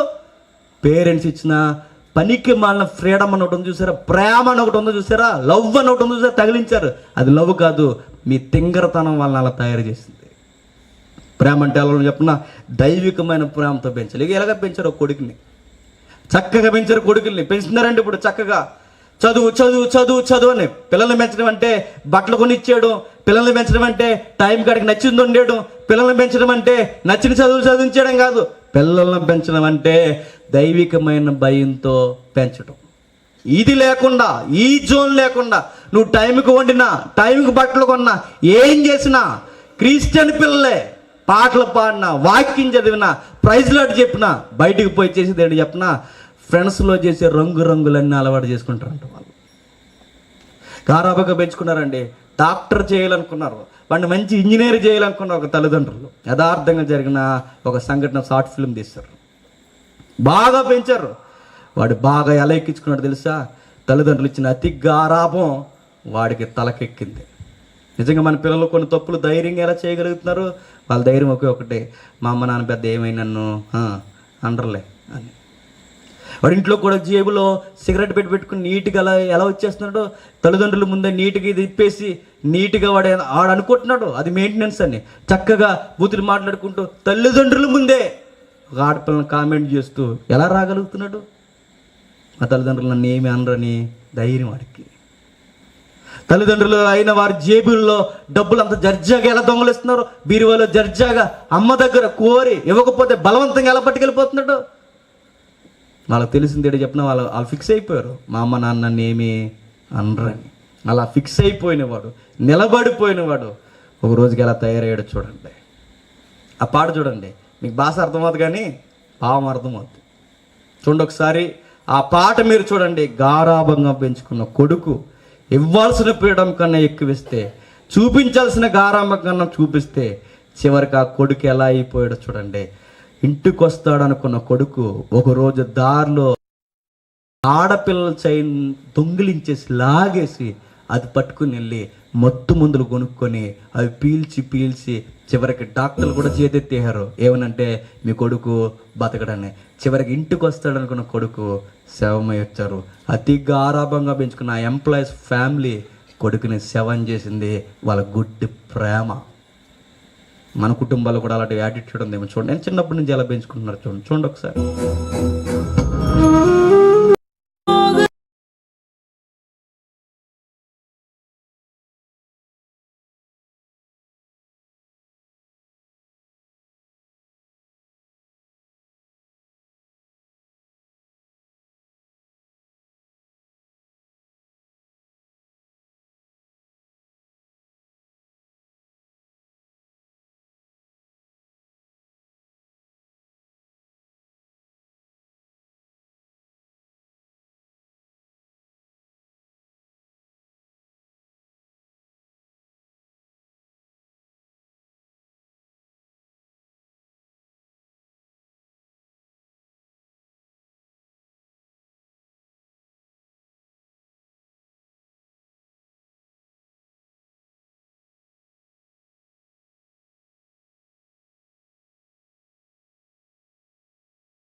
తమ్మును తాము శాపగ్రస్తులుగా చేసుకొనుచున్నారని తాను ఎరిగి వారిని అడ్డగించలేదు గనక అతని ఇంటికి నిత్యమైన శిక్ష విధిందునని నేను అతనికి చెప్పి తిని. బాగా వినండి, ముగించుకుందాం. ఇక తన కొడుకులు శాపగ్రస్తులైపోయారు, యెహోవా ఉగ్రత వీళ్ళ మీద పడిపోతుందని తనకు తెలిసినా ఏం చేయలేదట, అడ్డగించలేదట. కారణం ఏంటి? సీరియస్గా తీసుకోలేదట. నిజానికి ఒకవేళ సీరియస్గా తీసుకుని, దేవా నా కొడుకులు తప్పు చేశారు, నేను ఏదోలా మందలించుకుంటాను, వాళ్ళు మార్చుకుంటాను, దయచేసి నీ కటాక్షం మా మీద తెలియచేయి, మా కుటుంబం మీదకి ఏ ఉగ్రత రానుకో, నా బిడ్డలు నేను మార్చుకుంటానని ఏడిస్తే వేరేలా ఉండేదేమో ఏలీ కుటుంబం. అలా ఏడలేదట, పర్లేదులే అనుకున్నాడట. చూసి చూడనట్టు గద్దించినట్టు ఒక భయంకరమైన చూపులో వారిని వదిలేశాడట. అప్పుడు దేవుడు అన్నాడు, ఎందుకు గద్దించలేదు కనుక ఆయన ఇంటి మీదకి నిత్యమైన శిక్షను నేను రప్పిస్తానన్నాడట. ఏం రప్పించాడు? కొన్ని పాయింట్స్ చూడండి. నీ ఇంట్లో ఎవడు ముసలోడు ఉన్నాడో నీ కొడుకుల్ని చంపేస్తాను. నెక్స్ట్ మరొకటి కూడా నేను చెప్తున్నాను, నువ్వు కూడా ఇక అయిపోతావు అన్నాడు. ఇంత సమూయేలుతో చెప్పాడు. ఫస్ట్ ఒక దైవజనుడిని పంపాడు, వెళ్ళలేదట, కొడుకుల్ని గద్దించలేదట, గద్దించాడట. సమూయేలు తర్వాత రెండోసారి సమూయేలుతో చెప్పించాడు. మొదట ఒక దైవజనుడు, రెండోసారి సమూయేలుతో కూడా సీరియస్గా చెప్పిస్తే అప్పటికైనా అనుకోవాలండి, ఇంత సీనియర్ని దేవుడు నాతో మాట్లాడడం మానేసి నేను పెంచిన సమూయేలుతో మాట్లాడుతున్నాడంటే నాలో ఏదో లోపం ఉందని వెంటనే చెక్ చేసుకోవాలి. ఎవరు? ఏలీ గారు. ఏమి చెక్ చేయలేదట, సింపుల్గా ఏదో ఆధ్యాత్మిక తీవ్రత ఉన్నట్టుగా ఒక మాట వదిలేసి కామ్ అయిపోయాడు. ఏమన్నాడు చూడండి 18వ వచనంలో ఏమన్నాడు? ఏలీ విని సెలవిచ్చిన వాడు యెహోవా తన దృష్టికి అనుకూలమైన దానిని ఆయన చేయనుగాక ఆమెనన్నాడట. అంతే. చూసిరా, ఏలీ గారు దొంగ కాదు, ఏలీ గారు లంచాలు తీసుకోరు, ఏలీ గారు బూతులు మాట్లాడు, ఏలీ గారు ద్రాక్షరసం తాగడు, ఏలీ గారు ఏమీ చేయరు. ఎదుటి వారిని కూడా ఎంకరేజ్ చేస్తాడు, ఎదుటి వారిని కూడా దీవిస్తాడు. తాగొచ్చిన ఎవరినే అన్నానే ఊరుకోలేదు, కానీ కొడుకులు తాగిన సంభోగ కార్యక్రమాలు చేస్తున్నా మాత్రం ఈయనకి తప్పులుగా అనిపించట్లేదట. అదే విడ్డూరం అంటే ఈయన బయట వారిని సరి చేసాడు కానీ చెప్పండి, కొడుకులు మాత్రం చూసి చూడనట్టు వదిలేసాడట. అలా చేయట్లేదండి. ఎంత ఉందాగా మనం వ్యవహరిస్తాం ఎదుటి వాళ్ళతో మాట్లాడుతున్నప్పుడు. ఎదుటి వారు మనల్ని పెద్ద మనసు అనుకోవాలని ఎంత ఏదైనా గొడవ జరిగితే వెంటనే మోతుబరులు అయిపోతాం. ఎక్కడ? గొడవ జరిగిన దగ్గర వెంటనే మాట్లాడేస్తాం. మీ కొడుకు కాబట్టి అలా చేశారండి, అది మా కొడుకు అయితేనా? మీ కొడుకు అయితే ఏం చేస్తావు? మీ బిడ్డ కాబట్టి అలా చేసిందండి, మేమైతేనా? నువ్వైతే అదే చేస్తావు, నువ్వు కూడా చేసేది అదే. కాకపోతే బిల్డప్ కోసం పెద్దల్లో ఏదో గౌరవం నింపుకోవడానికి సొసైటీలో ఈయన ఉదాసీనత కలిగిన వాడని అనుకోవాలని ఈ బిల్డప్పే తప్ప మీ కొడుకులు ఏమాత్రం ఏం చేశారు? ఏం పెంచలా. మీ కూతురులు ఏమాత్రం ఏం చేశారు? ఏమి పెంచలా. ఈరోజు ఈ మాటలు విన్న తర్వాత మీరు ఇంటికి వెళ్ళి మీ పిల్లల మీద ఒక కన్నేయండి, చూడండి వాళ్ళు ఏం చేస్తారో. తెల్లవారి వరకు చస్తారా ఫేస్బుక్లో, వాట్సాప్లో. తెల్లవారి వరకు ఆ ఫోన్ పెట్టుకుని ఏడిస్తారు. బాత్రూమ్ పోయిన ఫోన్ వదలరండి. చూసారా? బాత్రూమ్ బాత్రూంలో ఫోన్ ఎందుకంటే చాలా సీరియస్ మ్యాటర్. అక్కడ అకౌంట్స్ చేస్తారు, అక్కడ లోపలికి వెళ్ళి ఎంతమంది లైక్, ఇక్కడ అక్కడ కూడా లైక్లే. సిగ్గు అనుకుంటారు, ఇక్కడ తెలియదు. లేకపోతే ఆ ఫోటోలు కూడా పెడతారండి ఫేస్బుక్లో. ఇప్పుడే ఉదయం వేసిన 8 అయింది, 8 PM, ఇప్పుడే నేను కాలకృత్యాలకు వెళ్ళాను, అది కూడా పెడతారు. ఒక లైక్ ఇవ్వండి నాకు, ఎలా కూర్చున్నాను అని. సిగ్గు. ఏం చేస్తారు అడ్డుగోలు పనులు? లోపలికి పోయి అక్కడెందుకు ఫోను? లోపలికి వెళ్ళి ఏమన్నా దేవుని పాటలు పెట్టుకుని పాట వింటూ స్నానం చేస్తారా? లేదు. దేవుని మాటలు వింటూ ఏమైనా స్నానం చేస్తారా? లేదు. మరి ఏం చేస్తారు? ఆ బుక్లో చచ్చిపోతారు ఎప్పుడు. గుర్తుపెట్టుకోండి, మీ పిల్లలు ఏం చేస్తున్నారో మీరు కనిపెట్టుకోండి. ఏలీ చూసి చూడనట్టుంటే జరిగింది ఏంటి చెప్పనా? నీ కొడుకులు వయసు దాటక మునిపే చచ్చిపోతారు. నీ కొడుకులు కాదు, కొడుకులు కూడా చస్తారు అన్నాడు. అంతే. నీ నెగ్లిజెన్సీ వలన, నీ నేరాలకు వలన నీ కుమారులకు భవిష్యత్తు లేకుండా పోతుంది అన్నాడు. అంతే. అతి దారుణమైన మాట ఏంటంటే, ఏలీ గారు ప్రేమ చూపిస్తున్నాను అనుకున్నాడు కానీ చేతగాని దుర్మార్గత వ్యవహరిస్తున్నానని ఊహించలేకపోయాడు. అది ప్రేమ అనకండి, చేతగాంతనం కొడుకుల దగ్గర, కూతురుల దగ్గర. ఇలా అనకండి మీరు ఎప్పుడు. మా పిల్లలకు మీరు చెప్పండి, మా మాట వింటలేదు అన్నారంటే కారణం చెప్పిన అది ప్రేమ కాదు, శాతకంతాను. ఓడిపోయారు మీరు పిల్లల విషయంలో, భర్తగా తండ్రిగా ఓడిపోయారు మీరు. ఓడిపోయి చేతగాక సిగ్గు లేకుండా దుర్మార్గమైన మాట ఏంటంటే మా కొడుకు మేము చెప్తే వినండి అని. చేతగా దగ్గర ఓడిపోయారు మీరు. మీరెందుకు అలా తయారవడానికి కారణం ఏంటి చెప్పినా, బైబిల్ పట్టుకున్న మీరు, వాక్యం విన్న మీరు, చర్చికి వచ్చి దేవునికి కానుకిస్తున్న మీరు, కొన్ని అక్రమ సంబంధాల విషయంలో, కొన్ని మాటల విషయంలో, కొన్ని ఆలోచన విషయంలో మీ ఇంటి దగ్గర మీరు ఉండాల్సిన విధంగా ఉండకపోతే నేను చెబుతున్నాను, మీ కుటుంబం చాలా చాలా పెద్ద భారీ మూల్యం చెల్లిస్తుంది. ఇప్పుడు పర్లేదు అనుకుంటున్నారు, దేవుడు అండి ఒకేసారి తెంచాడండి. చూస్తాడు చూస్తాడు చూస్తాడు చూస్తాడు, తూకం వేస్తాడు, ఒకేసారి ప్రకటన చేస్తాడు, లేపేస్తాడు అంతే. ఎన్నిసార్లు చూస్తాడు ఆయన? 3 సంవత్సరాల నుంచి చూసాడట ఒక మొక్కని, అది చెట్టు అయిందట. అవసరం లేదట. ఫస్ట్ ఇయర్ చూశాను, సెకండ్ ఇయర్ చూశాను, 2020లో కూడా చూశాను. కరోనా వచ్చి మారలేదు ఇటు, కరోనా వచ్చిన మారతలేదు ఇటు. అందుకే ఏం చేశాడు, 21కి ఏం చేస్తాడు, ఇక తీసేస్తాడట. వీడి వలన కరోనా కూడా ప్రమాదం. ఎవరికి? వీడి వలన. అది వీడికి 30% లాస్. చాలామంది యువకులు చూడండి 30% అడిగి చచ్చిపోతారు చూడండి కావాలంటే. 30%. ఎందుకు ఇంకా దేవుడు వీడిని కొత్త సంవత్సరం కూడా చూడకూడదు అనుకుంటాడు. అలాంటి ప్రమాదం తెచ్చుకోకండి. ఏలీ జీవితం ఎలా అయిపోయిందంటే చివరికి ముగించే ముందు 4వ అధ్యాయంలో ఒకరోజు మోపుగా యుద్ధం జరుగుతుందట, గంభీరమైన యుద్ధం జరుగుతుందట. భక్తి లేకపోయినా బయలుదేరిపోయారట. ఏంటి? యెహోవా పక్షాన పోరాటం చేయడానికి వెళ్ళారట. ఇక రాలేదట. ఎవరు? కొడుకులు. యెహోవా పక్షాన్ని యుద్ధం చేయడానికి వెళ్ళిపోయారట. యెహోవా పక్షాన్ని యుద్ధం చేయడానికి వెళ్తే, భక్తి లేకుండా వెళ్తే వెళ్ళారు, ఇక రాలేదు. ఒకడు పరిగెట్టుకుని గంభీరంగా జరుగుతున్న యుద్ధం దగ్గర నుంచి వచ్చాడు. అప్పటికే గుండెల్లో ఎక్కడో భయం. ఎవరికి? 98 సంవత్సరాల వృద్ధుడైన పాస్టర్ గారికి. ఇంకా భయం ఏంటంటే కొడుకులు చచ్చిపోయారయ్యన్న. దానికి పెద్ద సీరియస్గా ఆయన స్పందించలేదు, కానీ ఒక మాట విని మాత్రం ఎల్లకేలా పడిపోయి మెల్లిరిగిపోయి చచ్చిపోయాడట. ఏ మాట తెలుసా? కొడుకులు చచ్చిపోయారని కాదు. వచనం చెప్పమ్మా, 18వ వచనం. దేవుని మందసమున మాట అతడు పలకగానే ఏలీ ద్వారము దగ్గరనున్న పీట మీద నుండి వెనుకకు పడి మెడ విరిగి చనిపోయాను. మెడ విరిగి చనిపోయాను. ఎప్పుడు? కొడుకులు పోయారని కాదు, చివరికి నా కుటుంబాన్ని, నన్ను కూడా దేవుడు వదిలి వెళ్ళిపోయాడని ఉలుక్కు పడిపోయి ఒక్కసారి వెనక్కి పడిపోయి మెల్లిరిగి ఎలా చచ్చిపోయాడో చూడండి. ఏం సాధించారండి ఆ కుటుంబం? గొప్ప దైవజనుడు, గొప్ప ప్రవక్తను పెంచి బలహీనమైన కొడుకులకి ప్రేమ చూపించి గారాబ ముసుగులో ఏమైపోయాడంటే చివరికి తన ప్రాణాలే పోగొట్టేసుకున్నాడు. దేవుడు కూడా ఉండకూడదు అనుకున్నాడు. అక్కడ మందస్సం కూడా వెళ్ళిపోయింది, దేవుడు కూడా ఉండకూడదు అనుకున్నాడు. ఈ న్యూస్ విన్నదంటే అప్పటికే నిండు గర్భిణి అంట. ఎవరు? పెద్దోడు భార్య ఫినిహాస్. నిండు గర్భిణి అవగానే ఆమె వింటుందట. ఏమి వింటుందంటే, యెహోవా మందస్సు వెళ్ళిపోయింది, నీ భర్త చచ్చిపోయాడు. మరొక మాట, మీ మామగారు కూడా చచ్చిపోయాడు. ఆ న్యూస్ మీద న్యూస్, దెబ్బ మీద దెబ్బ, వినలేని వార్తలు ఒకదాని వెనక ఒకటి వినేసరికి ఆ కూతురు నిండు గర్భిణి ఏమైపోయిందంటే కొడుకుని కంటూ ఒక మాటను చచ్చిపోయిందట. ప్రభావం దేవుడు మా దగ్గర నుంచి తీసేశాడు.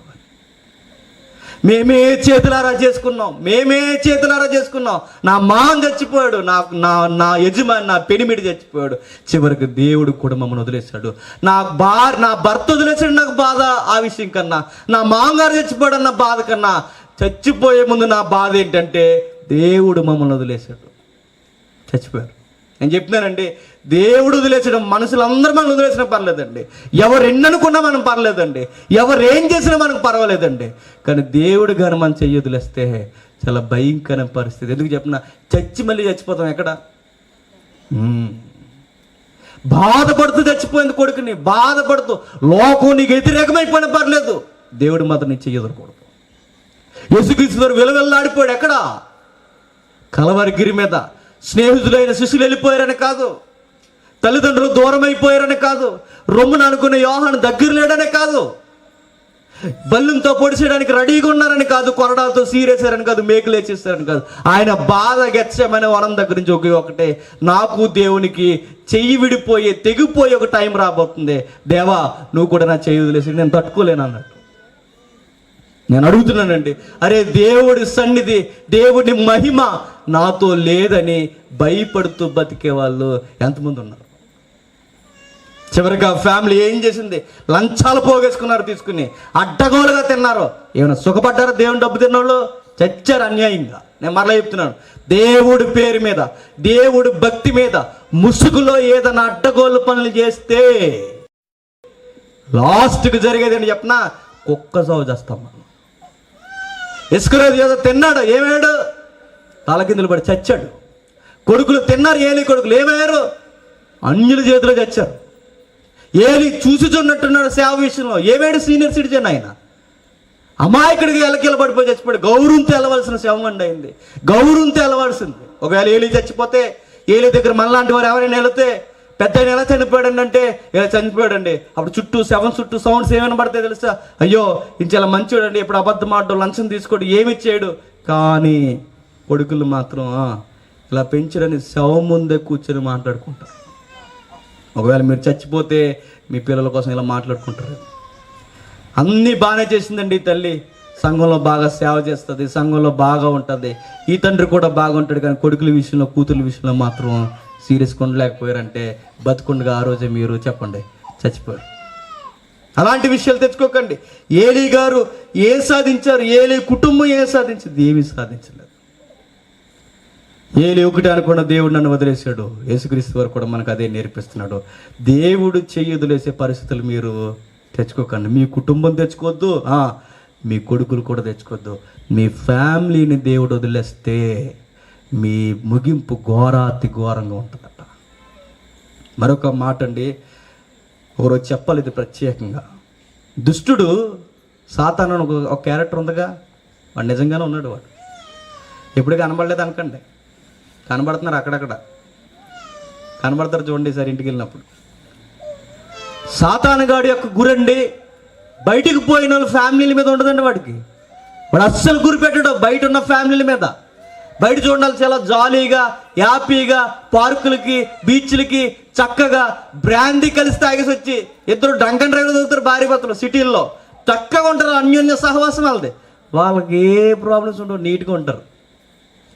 కానీ కాస్తంత బైబిల్ పట్టుకుని వెళ్ళిన కుటుంబం చూసారా, క్రైస్తవ కుటుంబం, వాళ్ళ కుటుంబంలోనే అన్ని గొడవలు ఉంటాయి, వాళ్ళ కుటుంబంలోనే బాధలు ఉంటాయి, వాళ్ళ కుటుంబంలోనే ఒకరికంటే ఒకరికి పడతాయి. ఎందుకు చెప్పినా దేవుని దగ్గరకు వచ్చిన కుటుంబాన్ని నాడు చూస్తూ ఊరుకోడట. పచ్చగా దేవుని దగ్గరకు వచ్చే కుటుంబాన్ని చూస్తూ ఊరుకోడట. వాడి చిచ్చెట్టి అవసరమైతే చచ్చే వరకు ఎంటాడతాడట. బెస్ట్ క్లాసిక్ ఎగ్జాంపుల్ ఏంటంటే, ఏదైనా వనంలో చూస్తూ ఉండలేకపోయాడు వాడు. ఆది కుటుంబాన్ని చూస్తూ ఉండలేకపోయాడు. దేవుని పిల్లలు కుటుంబంగా దగ్గర ఉన్న వాడికి నచ్చదు, వాడు ఇష్టపడడు.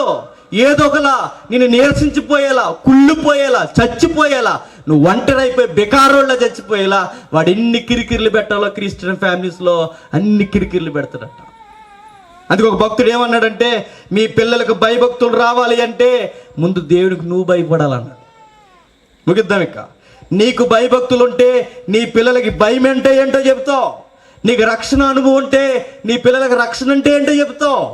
నువ్వు బాప్తిసంలో సరిగ్గా ఉంటే నీ పిల్లలను బాప్తిసంలో నడిపించి నువ్వు బాప్తిసానికి వాడిని రెడీ చేస్తావు. నువ్వు చర్చిలో నీ ఇంటి దగ్గర సరిగ్గా ఉంటే నీ పిల్లలు చర్చిలో ఇంటి దగ్గర సరిగ్గా ఉంటాడు. మిమ్మును బట్టే మీ కుటుంబం నడుస్తుందట. దేవుని పిల్లల కుటుంబం మీద వాడి గురి బాగా ఉంటుంది. ఆ టైంలో ఏమాత్రం లూజ్ క్యారెక్టర్లు దొరికినా పట్టుకొని కుటుంబాన్ని వ్యతిరేకం చేసి కబడ్డీ ఆడేస్తాడట. బాగా విన్నది మెసేజ్ ఎవరు? అవ్వమ్మ. దేవుడు చెప్పింది ఎక్కలేదట. ఆవిడకి ఎందుకు కొంచెం లూజ్ నేరో లుక్ ఎక్కడ వచ్చింది, చక్కగా ఎక్కించింది. అంతేనంటావా అందే ఎవరు? మరి అంతే మరి అన్నాడు ఎవరు? ఆడు అంతే మరి ఎగరే జెండా అన్నాడు, అంతే ఎగరేసింది. తింటారా చచ్చిపోమంటారు అంది ఎవరిని? ఆదమ్గా. ఆ మాట లేదు కదా అనుకోండి, ఇంకా అలాగుంది అక్కడ స్టైల్ అక్కడ. ఆయన ఏమన్నాడు? అంతేనంటావా అన్నాడు. తినేశారు. సీరియస్గా చూడండి, అప్పటి వరకు డ్యూట్ పాడాడు ఎవరు? డ్యూట్. అప్పటి వరకు సోలో సాంగ్. డ్యూట్ ఎవరిని చూసిన వెంటనే అవ్వమ్మ గారు. అవ్వమ్మ గారిని చూసిన వెంటనే ఏమన్నాడండి, ఎముకలు ఎముక మాంసం, మరి అది ఏటి నాకు తెలియదు కానీ అది పాడేద్దండి నేను. ఎలా పాడాడు నాకు తెలియదు కానీ ఎముకలు ఎముక మాంసం మాంసం అంతా ఎంత అది చెప్పి నేను నిద్రపోయినప్పుడు నువ్వు పుట్టావు తెలుసా అన్నాడు. అంతేనంటావు అందావిడ, అంతే మరి అన్నాడు. చూసుకున్నారు, పాడుకున్నారు, డ్యూటీ ఇద్దరు చక్కగా పాడుకున్నారు. నీకోసం నేను, నా కోసం నువ్వు అని పేరెంట్స్ని కూడా దూరం పెట్టేంత భావం భర్తలకు వచ్చిందట. అక్కడ చూసి చెప్పాడు దేవుడు. కానీ నెక్స్ట్ ఏమన్నా తెలుసా, ప్రభువా దీనంతటికి కారణం ఎవరు తెలుసా, ఇదే అన్నాడట. ఎవరిని? ఏమైంది? దుష్టుడు ఎలా అంటాడు చెప్పనా, చిచ్చడేసి ప్రేమను పోగొట్టేసి ఒకరికొకరు విరోధం చేసేసి దేవుడికి విరోధం చేసేసి చివరికి చచ్చే వరకు మనం తీసుకెళ్ళిపోతారట. జాగ్రత్త, మీ కుటుంబాల కోసం జాగ్రత్త కలిగి ప్రార్థన చేయండి. ఎందుకు చెప్పిన, ప్రార్థన ద్వారా తప్ప వాడిని ఎదుర్కోవడం అనేది అసాధ్యమట. వాడి క్యారెక్టర్ ఏంటో చెప్పిన, ఎవరిని మింగుదామా, ఏ ఫ్యామిలీ దొరుకుతుందా, ఎవరు చర్చికి రెగ్యులర్గా వెళ్తున్నారో, ఏ పిల్లలు ఉన్నారో వాళ్ళందరి మీద కన్నేసి ఏదో ఒకటి పెట్టేసాడు కుంపటాడు. వాడు సరిగ్గా బతికివని సరే, బయట వాళ్ళతో పని లేదు వాడికి, వాళ్ళు జాలీగా ఉంటారు. చూడండి, మనం ఎంతకాలం ఉండలేకపోతున్నాం. దేవుడి దగ్గరికి వచ్చి మనతో పాటు ఒకడు ఉన్నాడు. ఎవడు ఉన్నాడు? నేను కూడా ఉన్నాను రా, కనబడ్డాడు. అప్పుడప్పుడు మనలో కనబడతాడు, చెల్లులోనో తమ్ముళ్ళలోనో వచ్చేవరా అనుకోవాలన్నమాట. మనం అలా కనబడి మనకు విరోధం అయిపోతారు. అందుకే ప్రభువైన యేసుక్రీస్తు వారు అన్నాడు, మీరు శోధనలోనికి కీడులోకి వెళ్ళకుండా ఉండడానికి మీరు ఏం చేస్తారంటే మెలకువ కలిగి ప్రార్థన. కీడుకు కారకుడు ఎవడు? వాడు. శోధనకి కారకుడు ఎవడు? వాడు. వాడిని జయించేది ఒకే ఒక్కటే, కుటుంబ సమేతముగా మీరు ప్రార్థన చేయండి. మరొక మాట, పిల్లలు పాడవడానికి కారణం ఏంటంటే సరి అయిన స్నేహం మెయింటైన్ చేయకపోవడం పిల్లలతో. మీరు అనుకోవచ్చు, అరే పిల్లలతో మేము ఎలా ఫ్రెండ్లీగా ఉంటామండి అంటే, ఆధ్యాత్మిక తీవ్రత ఉంటే ఆటోమేటిక్గా ఫ్రెండ్లీనెస్ వస్తుంది. బెస్ట్ ఎగ్జాంపుల్ ఏంటి చెప్తున్నా, ఏలీ వయసు ఎంత? సుమారు 98 సంవత్సరాలు, లేదా 90 దాటింది. సమూయేలు వయసు ఎంత? 3 సంవత్సరాలు. 3 సంవత్సరాలు ఈ బాలుడికి 98 సంవత్సరాలు వృద్ధుడితో ఏంటట స్నేహం అట. ఎలా కుదిరింది? ఇద్దరు ఎలా స్నేహితులుగా ఒక దిక్కున పడుకుంటున్నారట, ఒకటే తింటున్నారట, అక్కడే తిరుగుతున్నారట, కలిసే నిద్రపోతున్నారట, ఎప్పుడు కలిసి మాట్లాడుకోవడం. వీళ్ళిద్దరికీ స్నేహం ఎలా కుదిరింది? కొడుకులతో లేని కమ్యూనికేషన్ ఇతనితో ఎలా వచ్చింది? ఆధ్యాత్మిక తీవ్రత ఉంటే వయసు ఏమి రాదట, అడ్డు రాదట. మీ పిల్లలు మీతో మంచిగా వ్యవహరించాలంటే మీరు బాగా భక్తిగా ఉంటే మీ పిల్లలు కూడా మీతో బాగా వ్యవహరిస్తారట. అంతేకా అంటుంటే ఇప్పుడు చదవండి, ఎపిసీలకు రాసిన పత్రిక 6వ అధ్యాయం ఊహించుకుందాం. వాక్యపట్నం ఎపిసీలకు రాసిన పత్రిక 6వ అధ్యాయం. పిల్లలారా ప్రభునందు, మొదటి వచనం నుంచమ్మా, పిల్లలారా ప్రభునందు మీ తల్లిదండ్రులకు విధేయులయుండుడి, ఇది ధర్మమే. మీకు మేలు కలుగునట్లు మీ తండ్రిని మీ తల్లిని సన్మానింపుము, అప్పుడు నీవును భూమి మీద దీర్ఘాయుష్మంతుడు అగుదువు. ఇది వాగ్దానంతో కూడిన ఆజ్ఞలలో మొదటిది. ధర్మశాస్త్రం లేపి మాట్లాడుతున్నారు పౌరు గారు. ఏమన్నా తెలుసా, మీ పేరెంట్స్కి మీరు ఏం చేస్తారు? లోబడండి అన్నాడు. ఎప్పుడు లోబడాలి మన తల్లిదండ్రులకి? ఎప్పుడు లోబడాలంటే ఈ 5వ అధ్యాయం చివరి వచనంలో ఆయన అంత కథ అంతా చెప్పుకొచ్చి భర్త ఎలా ఉండాలో, భార్య ఎలా ఉండాలో, ఎవరెవరు ఎలా ఉండాలో చెప్పుకొచ్చి లాస్ట్కి అంటాడు, భర్త ఎలా ఉండాలంటే ప్రభువులా ఉండాలి, భార్య ఎలా ఉండాలంటే సంఘంలా ఉండాలి. ఈ ప్రేమానురాగాలు కలిగిన తల్లిదండ్రులకి బిడ్డలైన మీరు లోబడి ఉండాలన్నాడు. భర్త ప్రభువులా ఉండకపోతే ఇంట్లో, ప్రభువులో ఉండడం అంటే ఆ గిన్నెలదే ఈ గిన్నెలదే, ఆ ప్రభు కాదు. ప్రభువులో ఉండడం అంటే అజమాయిషి రాజు అయిపోమని కాదు. ప్రభువులో ఉండడం అంటే ప్రభువులా ప్రేమించడం. భర్త ప్రభువులా క్రీస్తు తత్వంతో లేకపోయినా, భార్య క్రీస్తు తత్వంతో సంఘతత్వంతో లేకపోయినా పిల్లలు మనకి ఏం చూపించరట? ఇదే చూపించరట. మంచి తల్లిదండ్రులకి, మంచి భయభక్తులు కలిగిన తల్లిదండ్రులకి పిల్లలు కూడా ఏం చేస్తారట? లోబడతారట. మీరు సంఘాన్ని, క్రీస్తుని ఇంటి దగ్గర కూడా చూపిస్తే మీ పిల్లలు మీ మాట వింటారట. ఇంటి చర్చికి మాత్రం వచ్చి బాగా ఉందాగా 1-2 గంటలు ఉండి, ఇప్పుడు ఉన్నారు చూసారా కామ్గా, ఇదేంటి ఒరిజినల్? ఇది ఒరిజినలా? కాదు కదా, ఇప్పుడు అయిపోద్ది. అలా వెళ్తారు చూసారా, ఏంటో చెప్తారండి అవన్నీ అంటాం. ఆ లుక్కే, ఆ నేర లుక్కే మీ ఇంటి దగ్గర ఏం చేస్తా చెప్పనా, అప్పుడు జరుగుతుంది అన్నమాట. సాధారణ ఇది చాలు బిడ్డ నాకు అనుకుంటాడు ఎవరు, ఇది చాలు నీతో సహవాసం చేయడానికి. ఇంకా వస్తాడు, కబడ్డీ ఆడేస్తాడు, మన కొడుకుని ఒక దిక్కుకి మనలో దిక్కునికి, చివరికి మన కుటుంబం ఏలీ కన్నా ఘోరమైన పరిస్థితులు మనం ఎదుర్కొంటాం. దయచేసి అలా ఉండొద్దు. భక్తి విషయంలో ఇంటి దగ్గర సీరియస్గా ఉండండి. మీ పిల్లలు ఏమాత్రం బైబిల్ చదవకపోయినా, ఏమాత్రం భయభక్తులు లేకపోయినా గద్దించండి. ఏ విషయంలో ఒకవేళ చదువులో నెగ్లెక్ట్ కూడా తర్వాత విషయం, ముందు బైబిల్ విషయంలో, దేవుడి విషయంలో సీరియస్గా వ్యవహరించండి. లేకపోతే ఈ భయంకరమైన సత్యాలు మీరు విన్నట్టుంటే నేను చెప్తున్నాను, కొన్ని రోజులకి వినకూడనివి మీ కుటుంబం నుంచి మీరు వింటారు. Be careful. ప్రార్థన చేసుకుంటాం.